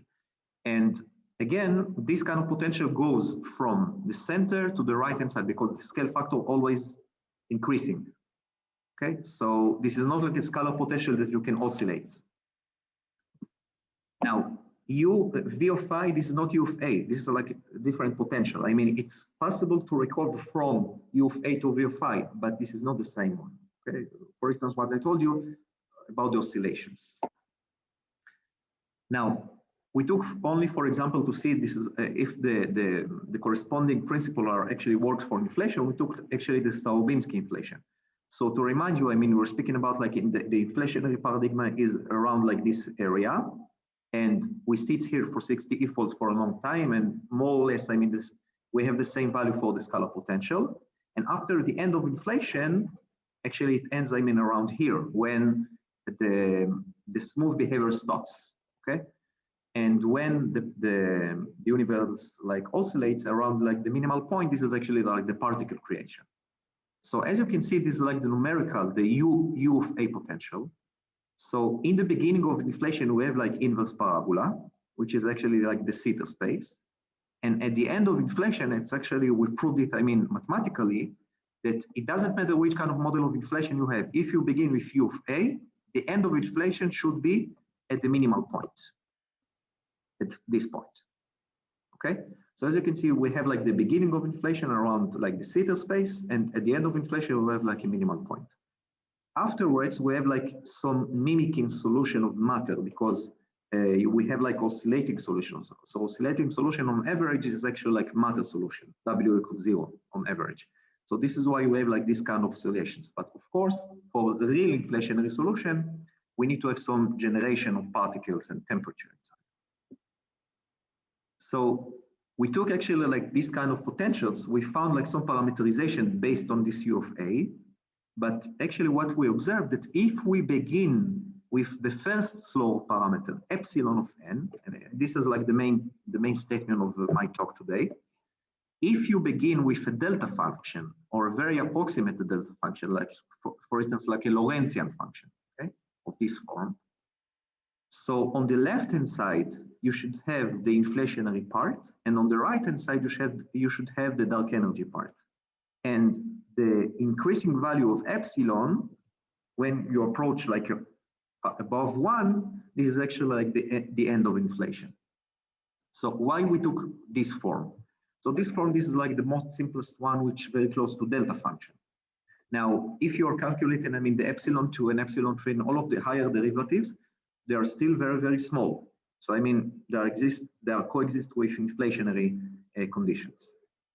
Now, we integrated over this epsilon in order to get what should be the Hubble value for the vacuum, okay, not for if you have like some particles inside and so on and so on. So as you can see, we got, I mean, some integration constant that comes from the, of course, the integration, but we got like this parameter psi that we introduced, I mean, as you can see originally here, we got this parameter psi as the power of the exponential part. So what is this exponential part give us? That the left-hand side has to be very large and the right-hand side has to be very small. So this psi parameter, this is the logarithm difference in between the inflationary part and the dark energy part. So inflation is like very large, dark energy is very small, but however, in this kind of perspective, psi has to be like around 130. So actually more makes sense number. So we are claiming, for instance, like this is more fundamental number, okay, like for this kind of moments. So before we took the full Markov chain Monte Carlo with data and so on, we wanted like to simulate to see if we have like different range of parameters, if this kind of model actually sensitive or stable or not stable in the sense of parameter space. So we took like a uniform pile for the number of e-folds and the number of psi and the number of zeta, which is actually the width of the potential. But as you can see, for all of these parameters, I mean, if we took like a very large bounds, very large uniform prior, still the R is very small, and NS sits very nicely on the CMB data, on the latest constraints from Planck. So this is the parameterization for epsilon versus the number of e-folds. However, we wanted to get what should be the corresponding potential. After some mathematics, this is actually possible to plot the potential. The potential looks not nicely so much. We found, I mean, better, nicer forms. I'm going to show it in a second. But as you can see, this potential has like the same features. So for different values, you have like some bump that you have like afterwards like a raising dark energy. But for a different potential, you have like some tangential hyperbolic or something like that, which you have like on the left-hand side, the inflationary part, and on the right-hand side, the dark energy part, but also the cosmological seesaw mechanism. So seesaw mechanism, this is like something that comes from particle physics, right? That why one particle is very massive and the other one is very low mass.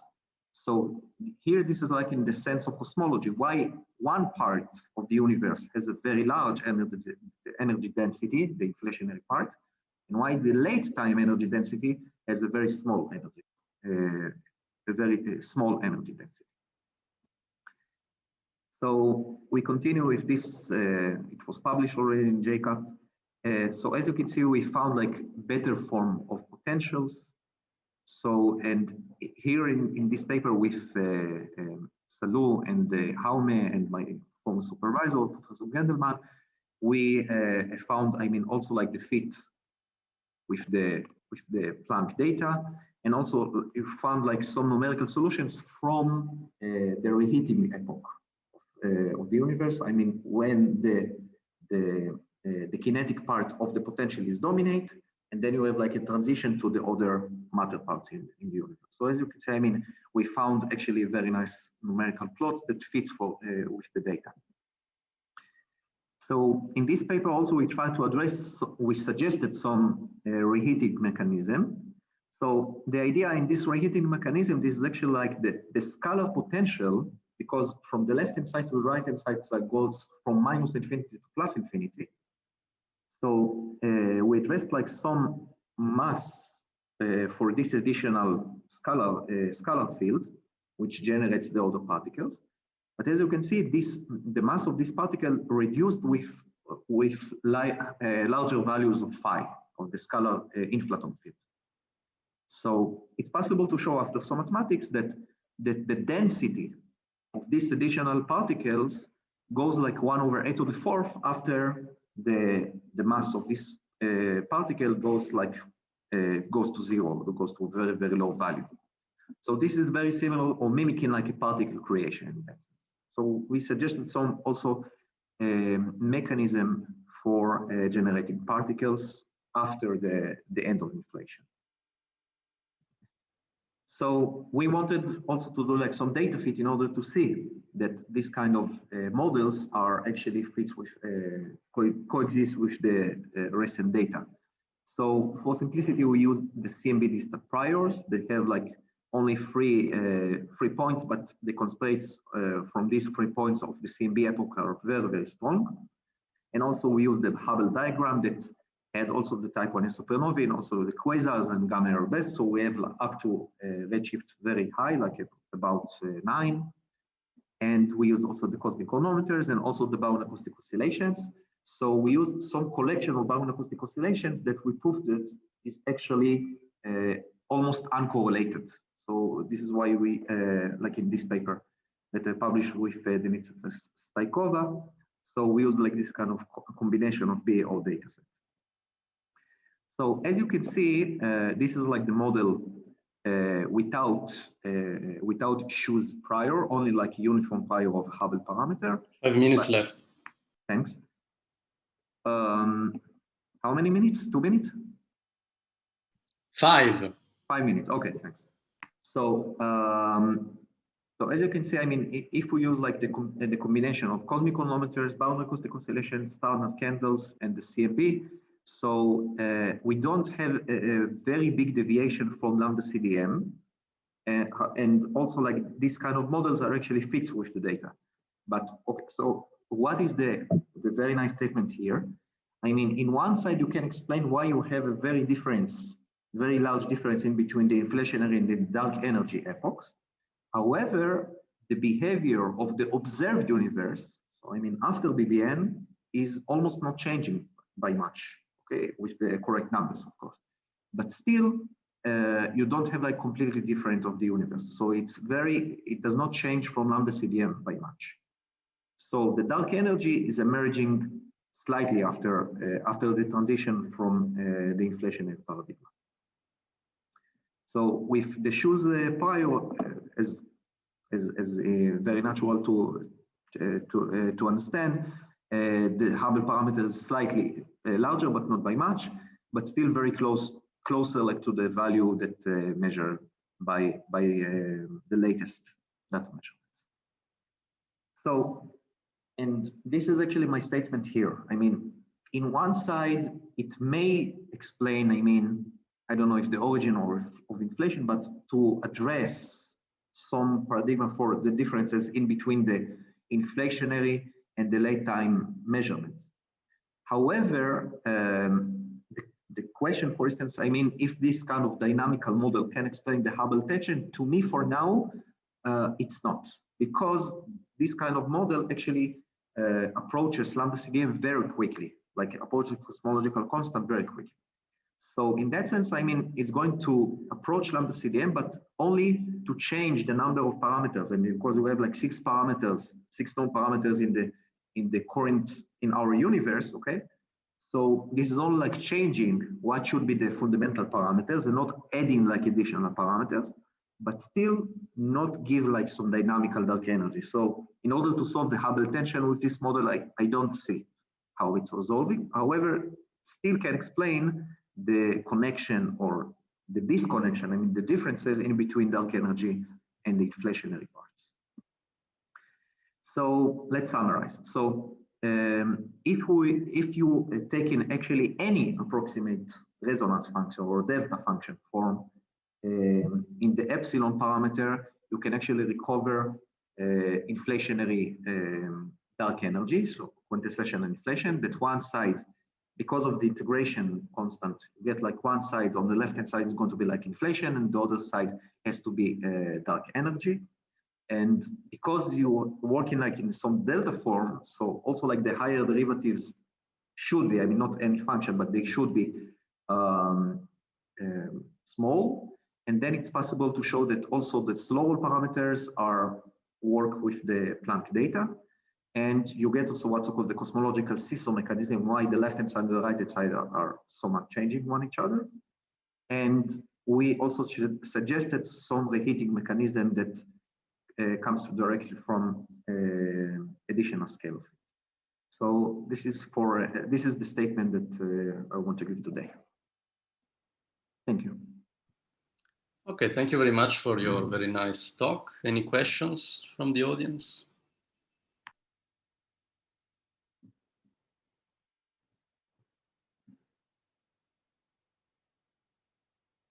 Well, I have a question actually. So could you please go back to the slide where you introduced gamma? Yeah. Yes, here. So you said, of course, this is like the simplest modification, no, of the function to avoid the singularity. So, but do you have like constraints on the function? So your function has to be like C infinity smooth, or you can put whatever function as epsilon of n. It's a very good question. So actually, we try to test like different forms of this epsilon. Some of the forms don't work. I mean, you know, you can go like to lecture notes of mathematics and see like many different approximate delta functions, but not all of them are working. So because you need also not only that the epsilon has like a delta function form that will give you the whole mechanism of inflation and dark energy, but you need also the higher derivatives will be very small. So this is why, for instance, this Lorentzian works, but I think like the exponential one, like the exponential form doesn't work, I think, if I recall.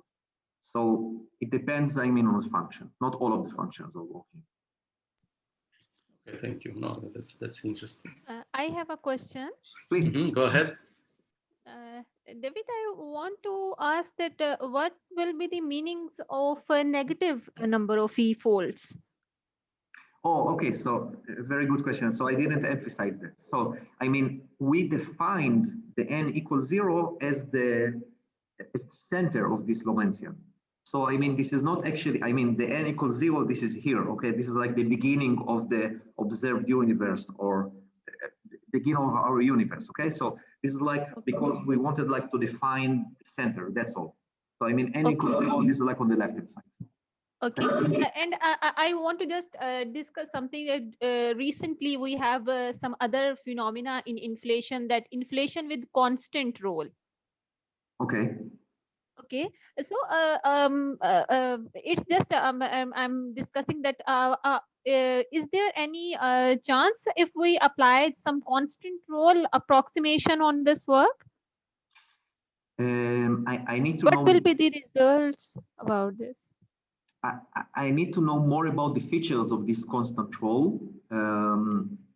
But I mean, the feature that we try to address like from slow roll in the sense that all of the parameters are going to be, all of the higher derivatives are going to be small in order to address, I mean, so if this is actually also the condition for constant roll, I don't know. If this is actually also the condition, so yeah, it should be fine.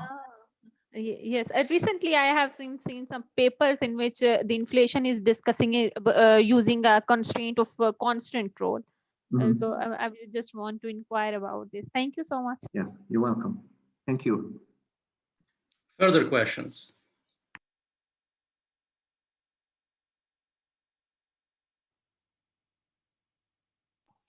Okay, if there are no other questions, let's thank the speaker again.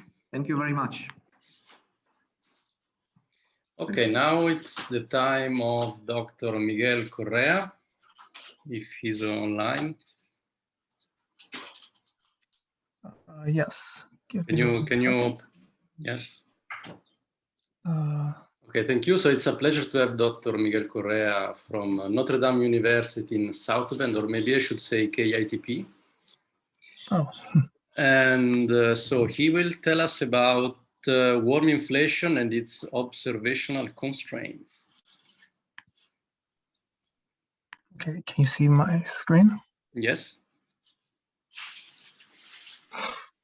Okay. Hi, I'm Miguel Correa.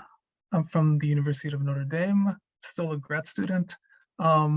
So soon, maybe be a doctor. So, so I work with my advisor, Dr. Grant Matthews. I also collaborate with Mayuk Gangupati and Nur Jaman from the University of Jamia Millia Islamia in New Delhi, India. And today I'll be talking about the scenario of warm inflation and what observational constraints we could have in the scenario. So first, let's start with regular inflation. I guess I can skip a little bit of this, or I'll just say it quickly. If you have regular inflation, if you have a tiny box of the early universe, if you have some sort of primordial substance in this tiny box, it would have some sort of high energy and pressure. And due to some sort of mechanism, this high energy and pressure will cause an expansion. And this occurs starting from times 10 to the minus 36 seconds. You would have an expansion of this box and all the features of the box would blow up. And it would be a size increase of around 10 to the 26. So going from the size of a, if you were to start from the size of a proton, you'd go to the size of the solar system approximately. And you can talk about the number of e-folds as an exponential factors of this growth. And then shortly after inflation ends, you end up gaining all your standard model particles back. So what is a primordial substance? As it has been discussed, a standard scenario is the inflaton. So if you start off with something with a field strength that's very high for some models, over time, you would have the field strength rolling down, some sort of potential, and the potential depends on the type of symmetry breaking that takes place for the theory. And then you have decay at the end of inflation. So in this scenario, only the inflaton field is present. So for the scenario of warm inflation, instead of just having the inflaton present, now you have extra friction. And this friction is caused by interacting with another field. And in particular, you're emitting particles into this other field and you basically form a thermal bath. So some of the basic equations of warm inflation. So for the background, you have the same familiar equation for the equation of motion for the inflaton field, except now you have this Q factor. And you also have an equation of motion for the radiation bath. So you have a Q factor for the equation of motion for the inflaton field at the top, and you also have a Q factor for the radiation bath.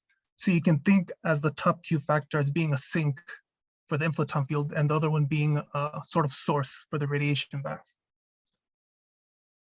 And then the H is modified by the density of the radiation. So the typical slow roll parameters are modified in this scenario. So if you take the slow roll approximation, it's very similar, except now you have this extra Q factor. And then you have your same slow roll conditions, except now, if you look at the third condition downward, you actually have to include the effect of Q and make sure that Q doesn't increase too quickly. And Q typically takes the form of gamma over 3H, and it's parameterized as a factor of some power of the temperature of the thermal bath and some power of the field strength. So there's some of the problems of warm inflation, and it was found pretty on in studies of warm inflation, is that expansion would end too quickly for most models. Up until recently, a couple of years back, it's been found that there are several models that still work. So in one model is we have this cubic dependence on the temperature. And this is when you have an inflaton field and you have a lot of heavy mediator fields. And something like this can be achieved in something like brane world-like inflation. And you have something around 10 to the 7 of these fields. And then you have the other scenario, which is Q having a linear dependence on the temperature. And in this case, you have the inflaton, a light scalar field, and it's interacting with 2 light fermionic fields. And this is when your field, you assume when your field is a pseudo-Nabu-Goldstone boson. So for the next couple of results, I'll be focusing on the linear case. So there are several observables that there are several observables of interest to calculate. So if you perturb the inflaton field, you have P of R, which basically is how strong are your perturbations if you perturb this density field with respect to the scale you're looking at in the universe. So for cold inflation, as it's referred to, you just have the standard power spectrum, but you have these extra terms for warm inflation. So first of all, you have this 2n term accounting for the statistical distribution. For example, because you have this sort of thermal interaction, your field is not necessarily going to be in its ground state. And then you have an extra term that's purely due to the dissipation. And then additionally, you have also the enhancement term. So as the radiation bath gets bigger and bigger, it actually couples back to the inflaton field more strongly. So you have to take into account with an extra enhancement term. And then you can calculate the spectral index. So if you look at the change of the power spectrum as you look at different scales, the derivative would be 0, and you end up with a spectral index of 1, which is a scale invariant perturbation. So if you look at different scales, the perturbations look around the same. And then if you perturb the tensor part, you end up with a tensor spectrum.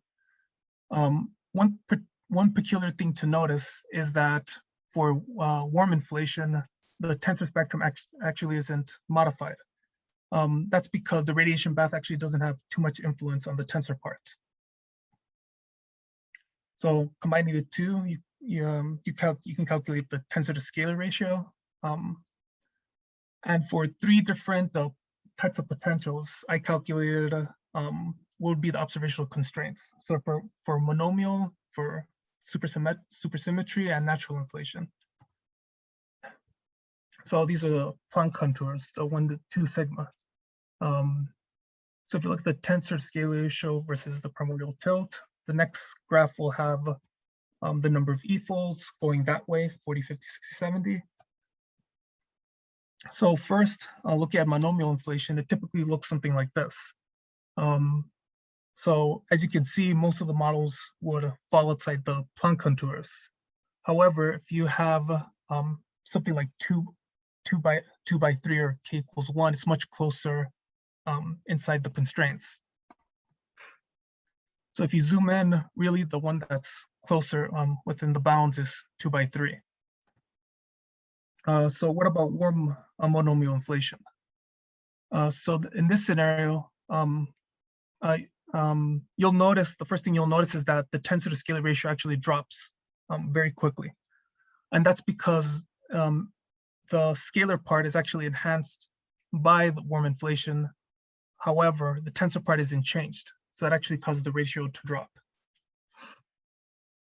So if we zoom in for warm monomial inflation, it actually shifts what types of potentials are now allowed in this scenario. So for this particular set of parameters, it actually ended up making it worse and kicking out some of the potentials. And really k equals 4 and maybe k equals 3 are within the bounds. but the one that fits most closely within the monomial potential is k equals 4. So what about supersymmetry,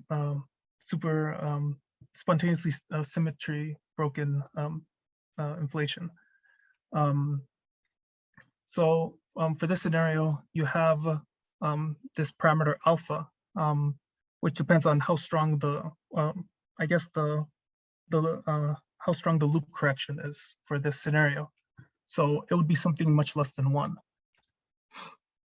So for this scenario, this is for regular SUSY. Most of the parameter spaces outside the bounds, and n equals 40 would be too low for actually solving some of the common cosmological problems of inflation. So what about warm SUSY? So no matter how you slice it, it actually just makes the problem worse, and it just keeps putting it outside the contours. So natural inflation, the case where you have a axion-like symmetry breaking.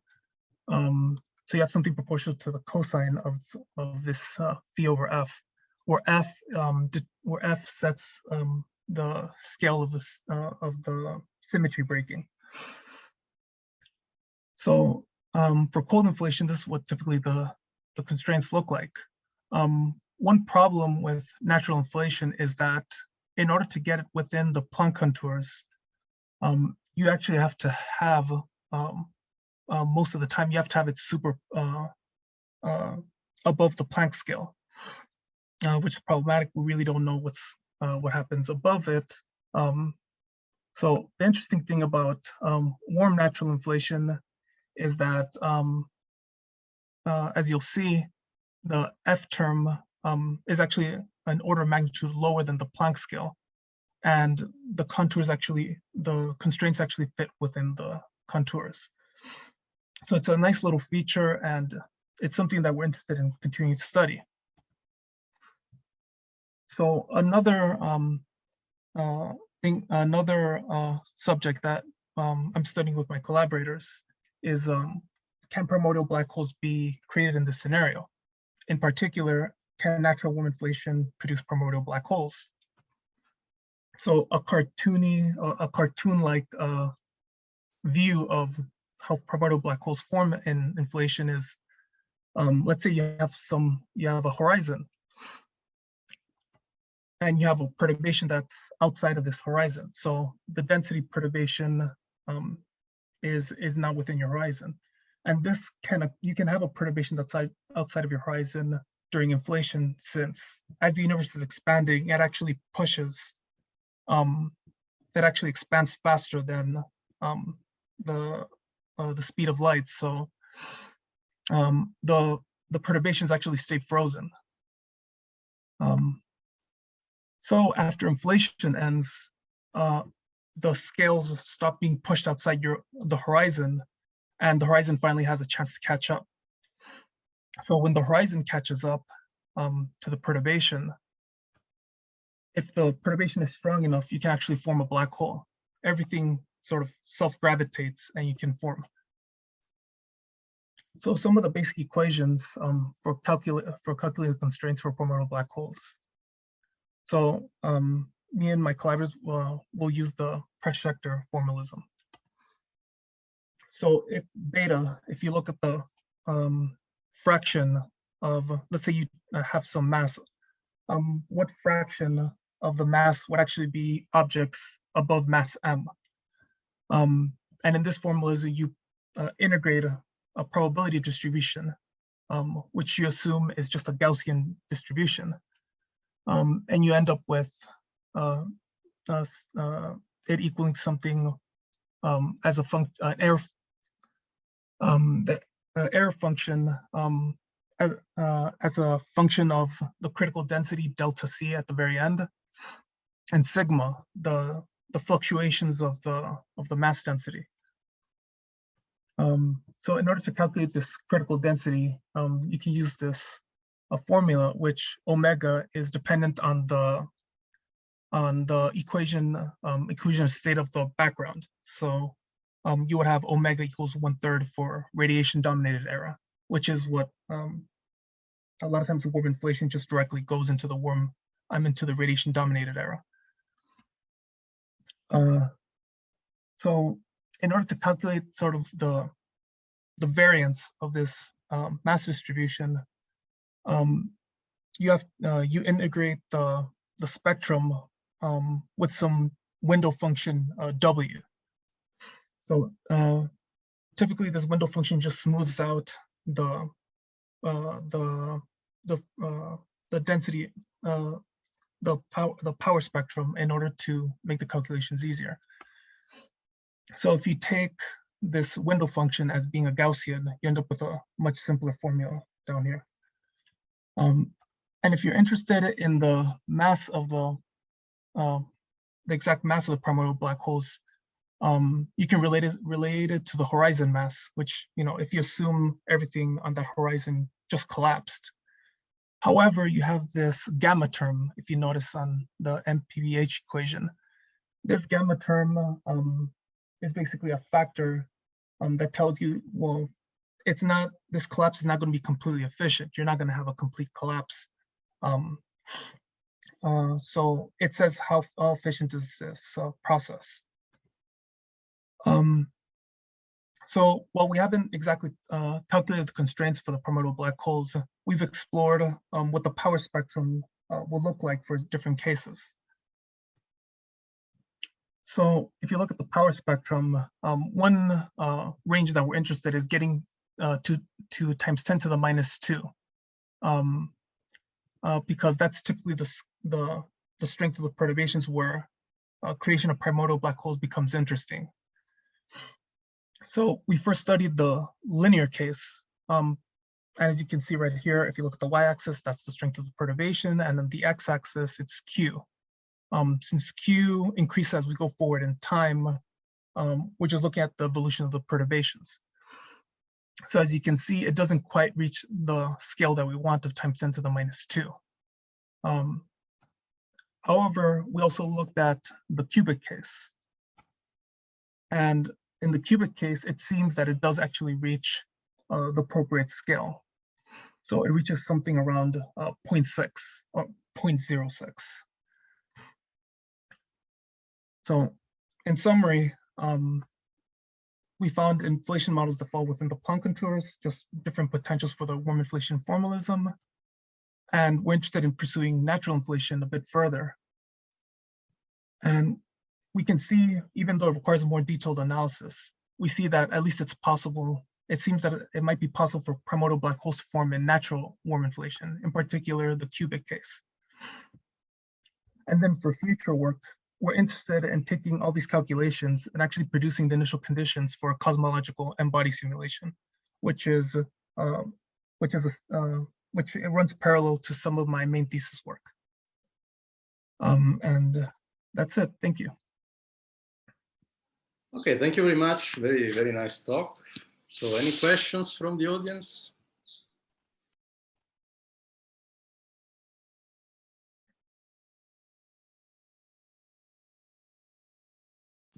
It's a shy audience. Okay, I can start. So when you mentioned the supersymmetry, Mm-hmm. So what specific supersymmetric models did you consider? Because you just wrote SUSY and the potential. While I'm not too familiar with the exact calculation, this form of the potential is the spontaneously broken SUSY, but I'm not too familiar with the exact kinds of calculations. So you have like supersymmetric matter. So you have a supersymmetric quantum field theory into like GR in a GR environment, or you have like supergravity. So you also have a supersymmetric gravity theory with a gravitino, and so on. So no, the supergravity, that's actually something else that another potential that I'm currently studying, but no, mm-hmm. it's not supergravity. Mm-hmm. Okay, so it's just a supersymmetric QFT. So you don't remember if it's like the minimal supersymmetric model of its extended supersymmetry, which is also called n equal to supersymmetry? No, not in particular. Okay. No, so the other question is because I'm not so familiar with the brain world theory, no? So how does it work? So is it like it's a sort of effective field theory coming from string theory? It's full string theory? Yeah, it comes from string theory. While I'm not familiar with the specific details of it, typically in this scenario, you can have a lot more fields. So it works very nicely for some of the interest for worm inflation. So it was around 10 to the 7 fields in this scenario. Yeah. So, but the dimensions of the universe are still 4, or you are working in like 10 dimensions or 11 dimensions with brains in it? I believe it, at least if I remember correctly, I think it varies, but I believe it is 10 dimensions, but I don't quite remember. Okay, thanks. Any more questions from the audience?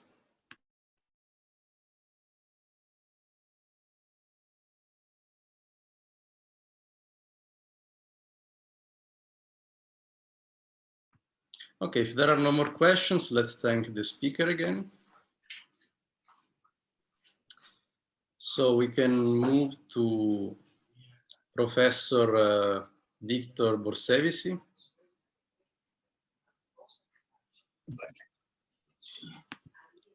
So I can share your screen. Sorry for the noise. Okay, so it's an honor to have Professor Victor Borsevici from Free International University of Moldova. He will tell us about condensed light, quantum black holes, and lambda CDM cosmology, experimentally suggested and tested unified approaches to dark matter, dark energy, cosmogenesis, and two-stage inflation.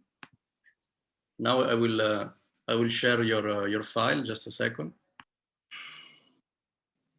Good day, good luck.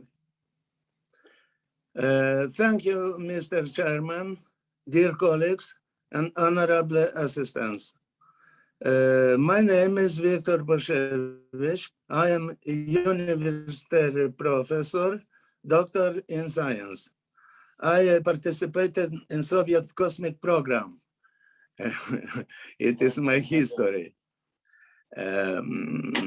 Please allow me to briefly introduce you in my work.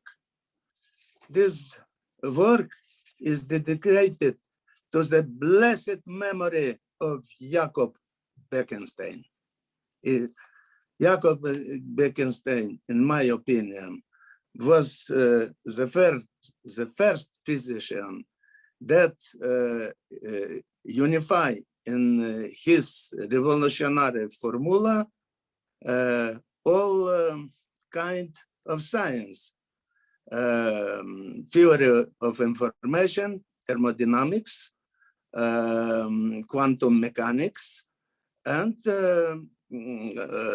general relativity. It's Ted Jacobson say that Jakob Bekenstein, in fact, he was a man, a physicist that changed our point of view on the universe. Introduction. What brings it? What is dark matter? What is dark energy? What causes two-stage inflation, etc.? Such problematic questions that provoked a lot of troubles for lambda CDM cosmology are in consequence and unsolved problems in physics. Lee Smolin called this stagnant situation Einstein's unfinished revolution. But over the last decade, experimental physics and observational cosmology have made many fundamental discoveries. Gravitational waves like Higgs bosons, Large Hadron Collider, photon condensators with rest energy and rest mass trapped in mirror cavities, Bonn University. Through this remarkable results, nature suggests that at pressures and temperatures well above the high Higgs field level, on the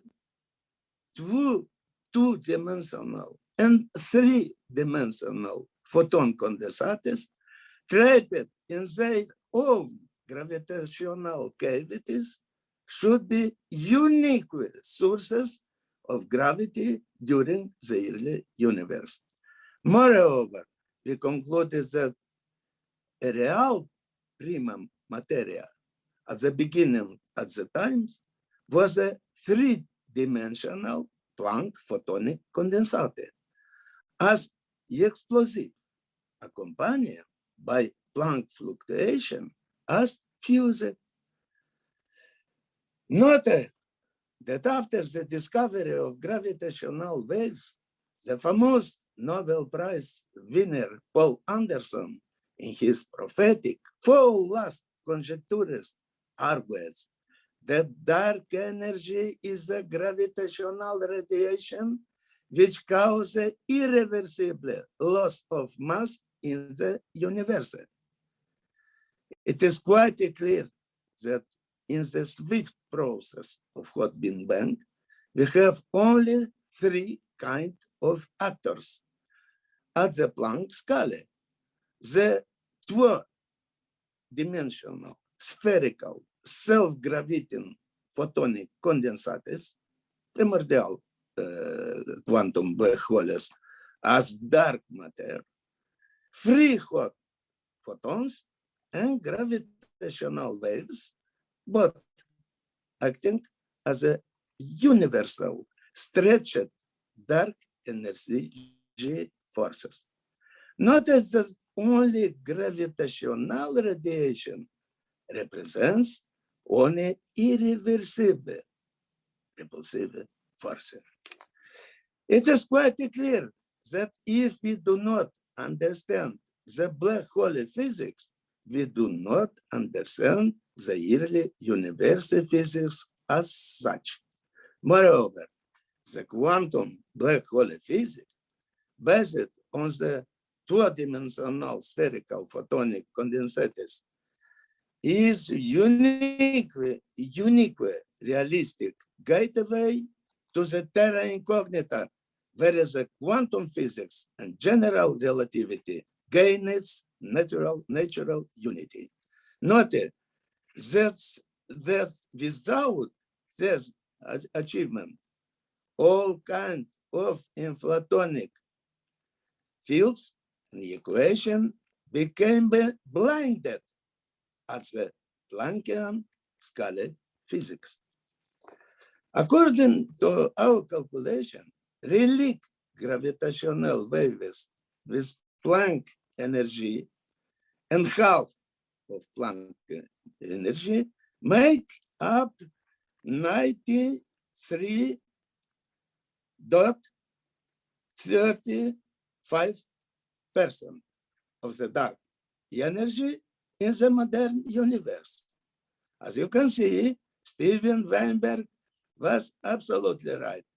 Only the energy of hot Big Bang causes the universal expansion processes. We must point out separately that at the end of the hot Big Bang, the matter density was dominated by density of dark energy. That is our opinion, is a opinion from Paul Anderson. It is gravitational radiation. Where do these conclusions follow? Taking into account the quantum nature of the two-dimensional spherical photon condensate trapped in their own gravitational field, guided by the Jacob-Bekenstein's fundamental dependence between the Compton wavelength and the gravitational radius, Leonard Susskind principle, one photon, one bit. The Vyacheslav Mukhanov's quantum black holes degradation principle and Gribov-Hawking tunneling effect only can easily find any exact and adequate laws that govern birth and death, rise and downfall, accretion of light, and quantum two-particle emission. But outside it, like holes, all these processes are accompanied by the emission of gravitational waves.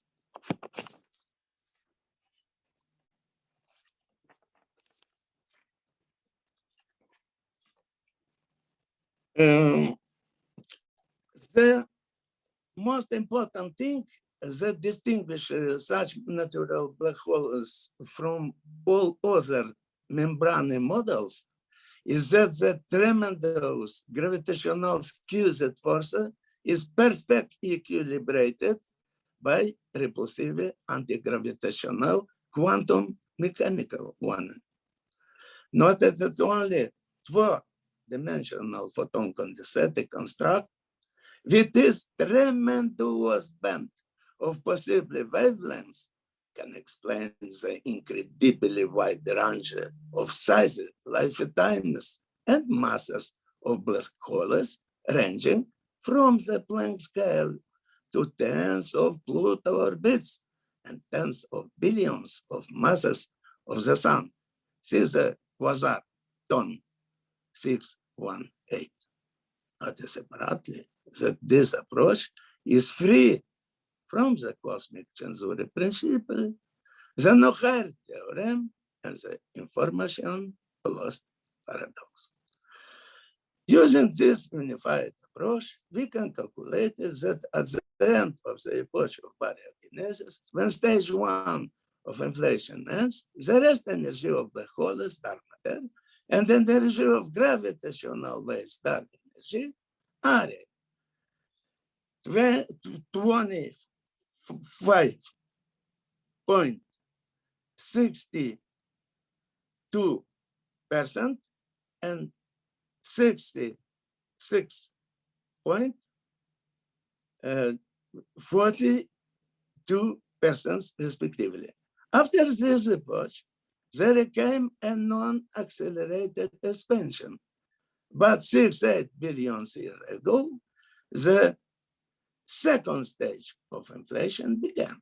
Now, according to Planck data, we find 26.57% and 65.37% respectively. Comparison with the stage 1 clearly shows that the increase in the dark energy is caused by a decrease in the energy associated with dark matter. This leads to the unambiguous conclusion that stage 2 of inflation is provided by binary coalescences of black holes. The greatest discoveries of lambda CDM cosmology are namely such epiphenomenon as dark matter, dark energy, hot Big Bang, and two-stage inflation. It remains to find the deep physical background of tensor-solving phenomenologies. The Einstein unfinished revolution must be continued. However, it's quite clear that this is impossible without taking into account the new discoveries of modern physics and cosmology, including the self-gravitating Bose-Einstein photonic condensators.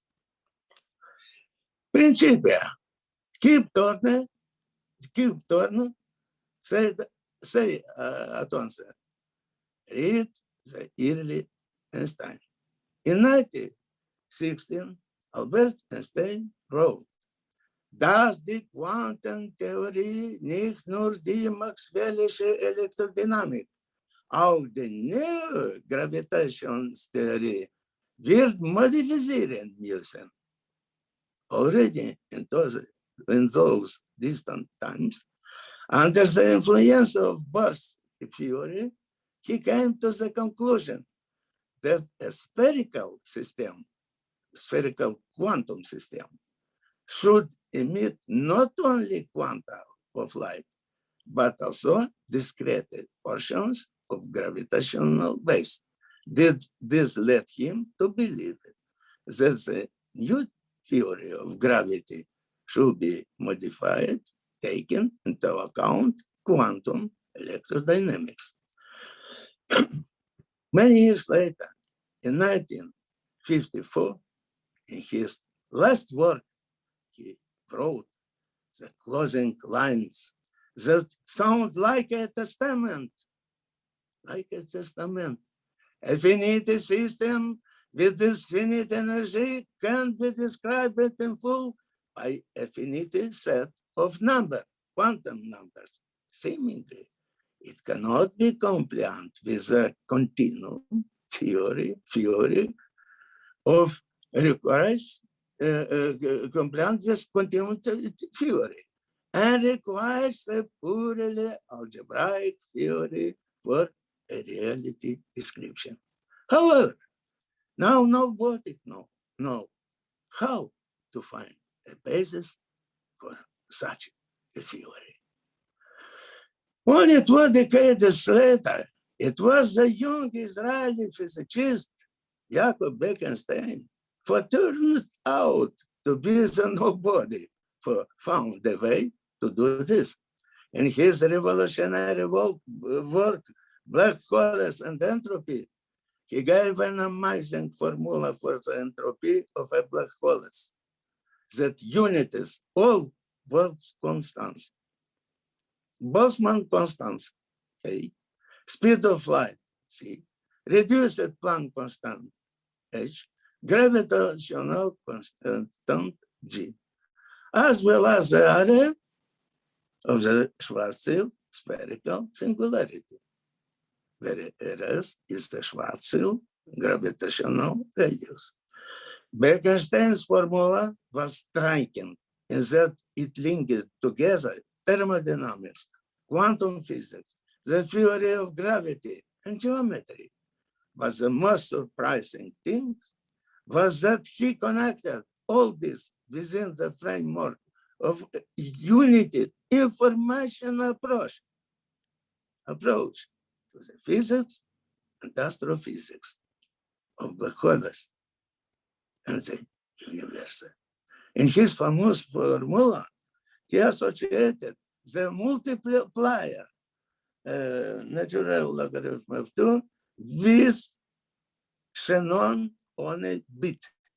And this is not accidental because he followed the famous principle of his great teacher, John Wheeler, it from bit.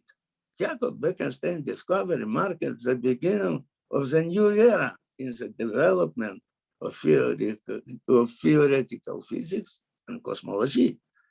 Deepest theorist Ted Jacobson spoke about this best of all, who noticed that this work opened new horizons in the understanding of the universe.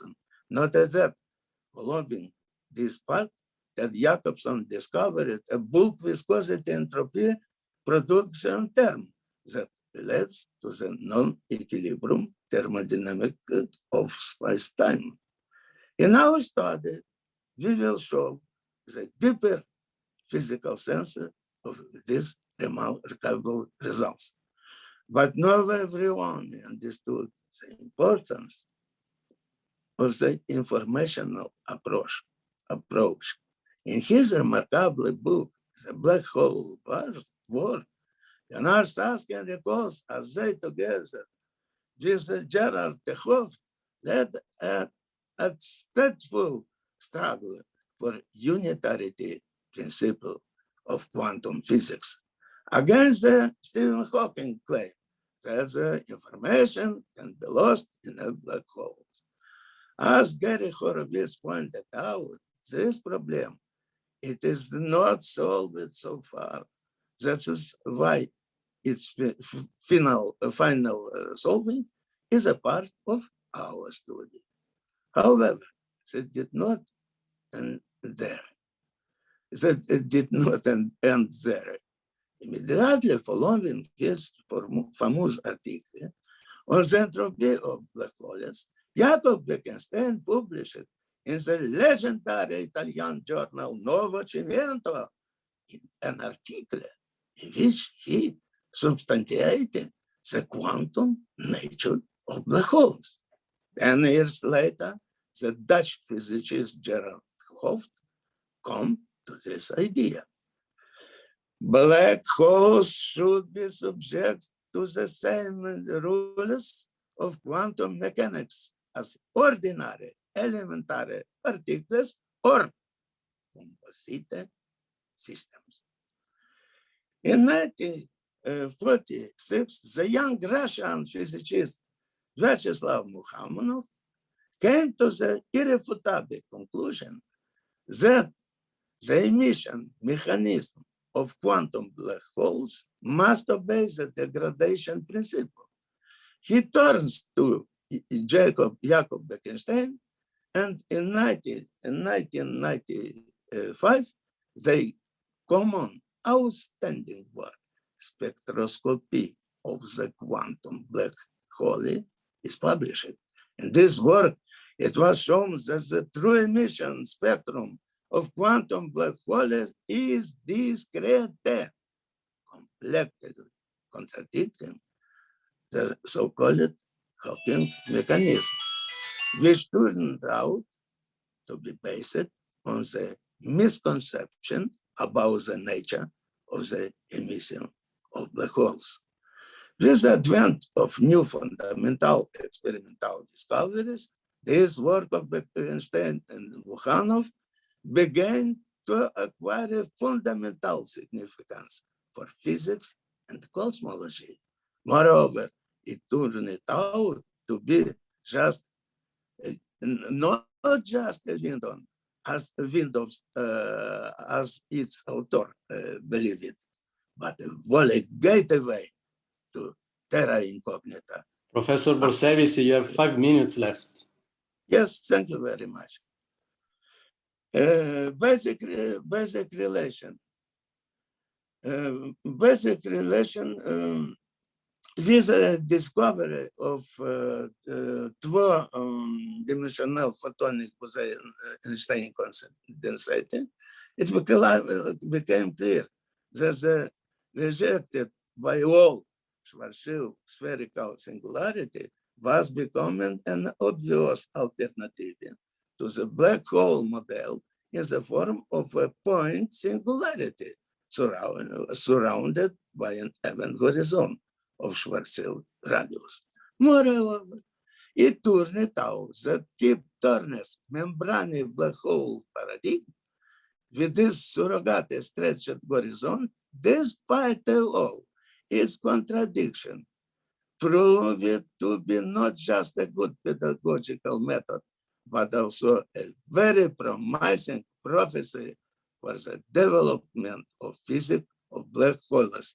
Frank Wilczek showed that there can be many such membranes, electromagnetic membranes, gravitational membrane, axial atom embrace, etc. The deepest Italian physic, Michele Maggiore, in his remarkable work, Black holes as quantum membranes, advanced further than all. However, he was unable to obtain a discrete spectrum of radiation. And he admitted that our approximations are not justified when the mass of black holes become of the order of the Planck mass. Thus, we cannot follow the evaporation till the endpoint. However, the biggest problem of all membrane model was their unrealism. No one has been able to prove their resilience when facing the tremendous gravitational skewed forces. From the relativistic point of view, this seemed to be an unsolvable problem. That is why, first of all, after justifying our approach, we will prove the strong equilibrium between squeezed gravitational forces and repulsive anti-gravitational quantum mechanical forces of a quantum black hole. Note that this strong equilibrium may be broken only by spontaneous degradation, principle of Slaba-Mukhanov. Please, page 4. Stop. Formula 1, 2, 3, 4, 5. Above. Set of formulas. Yes, thank you very much.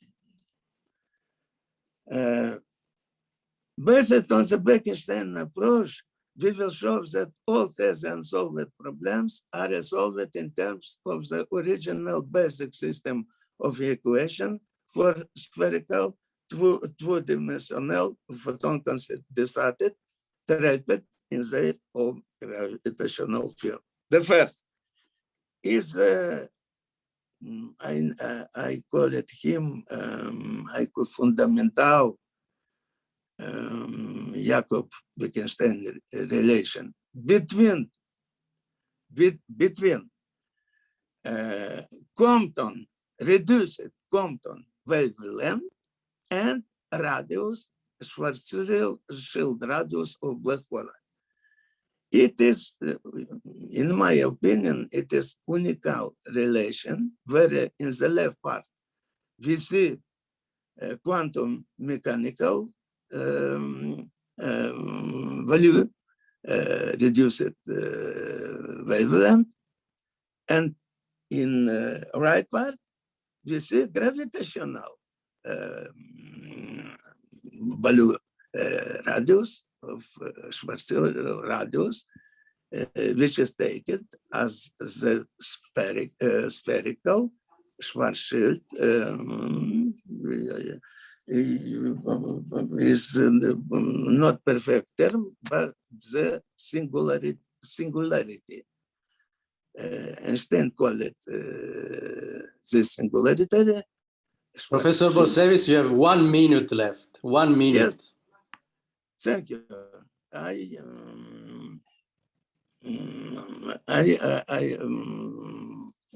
Please, как поднять этот самый, поднять чуть-чуть текст. Just turn down the page. Below. Below. Oh, stop. What is interesting? Equation 5 set a natural limit on the minimum number of photons in the condensator. Natural, it is equal to 2. Notice that for evident lower boundary condition, system 1-4 give us, it is easily to verify the following solution. Minimal mass of black holes is Planckian mass. Minimal energy, rest energy of black holes is the Planck energy. It is striking that we unexpectedly found ourselves in the field of Planck scalar physics and absolutely accurately described the Planck black hole without any preliminary assumption, hypothesis, and conjectures. We have used only the most basic information from quantum mechanics and general relativity and closing in the Weiser system. Thank you very much.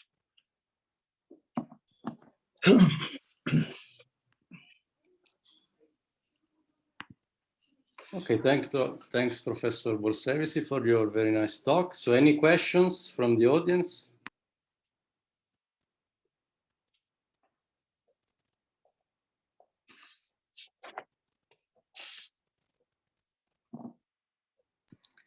Okay, I have a question. So you said at one point that your approach is free from the information loss paradox. Yes. Can you explain a little bit better why? Very simple. Mm-hmm. The amount of photon in the quantum black hole is if we take quantum number 1, 2, 3, 4, 5, natural number, the number of photon, it is in the page, please. In the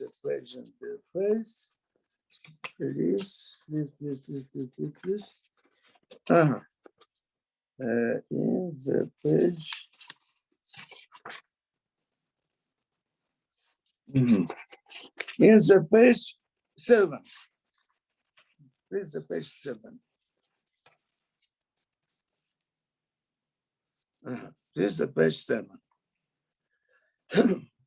Natural quantum black hole description. In formula 32, we find the number of photon in the quantum black holes is 2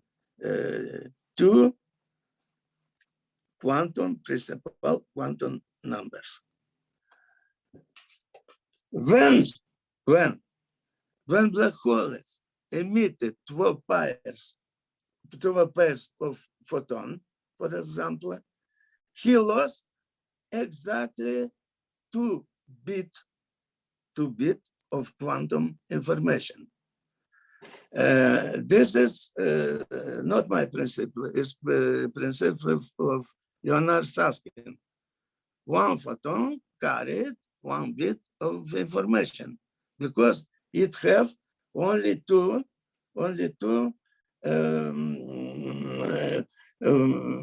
states of spins. Polarizations. 0 and 1. Yes, only 2. Two number of states is equal to 1 Shannon bit of quantum information. If we lost 2 at the end, at the end point, the quantum black hole is died. Only two last bit is emitting. And this, if we summarize it, we have there's a information loss problem is removed automatically from physical nature of quantum black hole, not for any theoretical exercise. Okay, thank you very much. So any other questions from the audience? Let's see.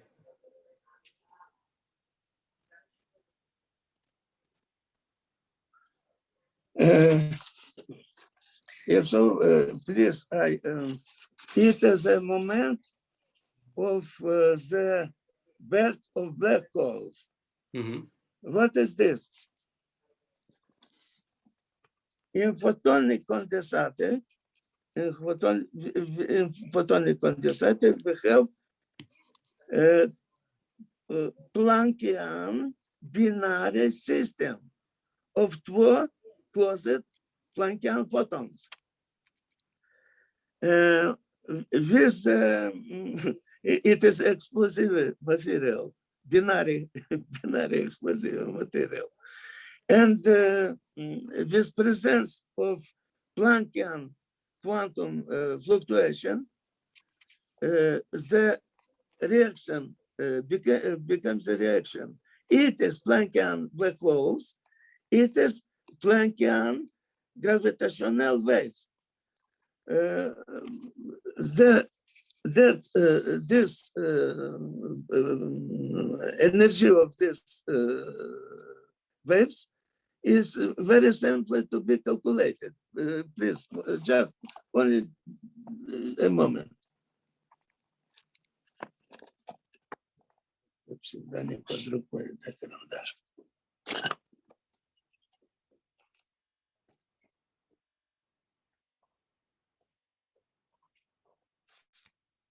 Yeah, of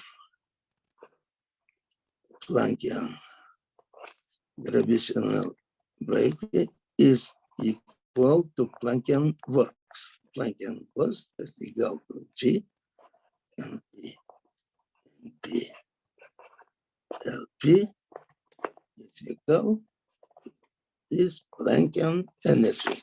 Please. The energy of Planckian gravitational waves is equal with work, Planckian work. Yes, because radiation is production by work.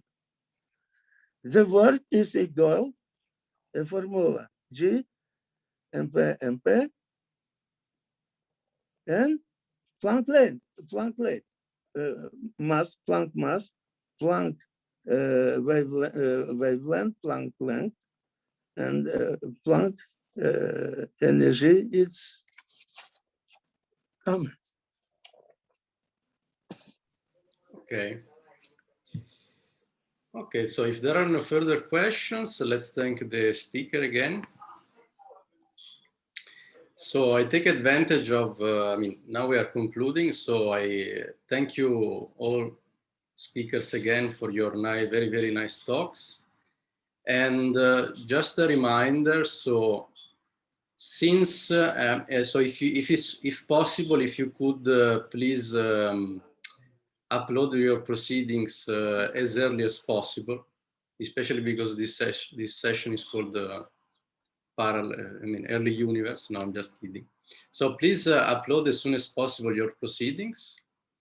So now we can have a 10 minutes break. So we resort at 12:30, and then we have a free discussion session. If there are no more, if there is no discussion, we just close the meeting. If you have to leave, please feel free to leave even now, so that while we are doing this little intermission. So thank you again. We resort at 12:30, and see you later.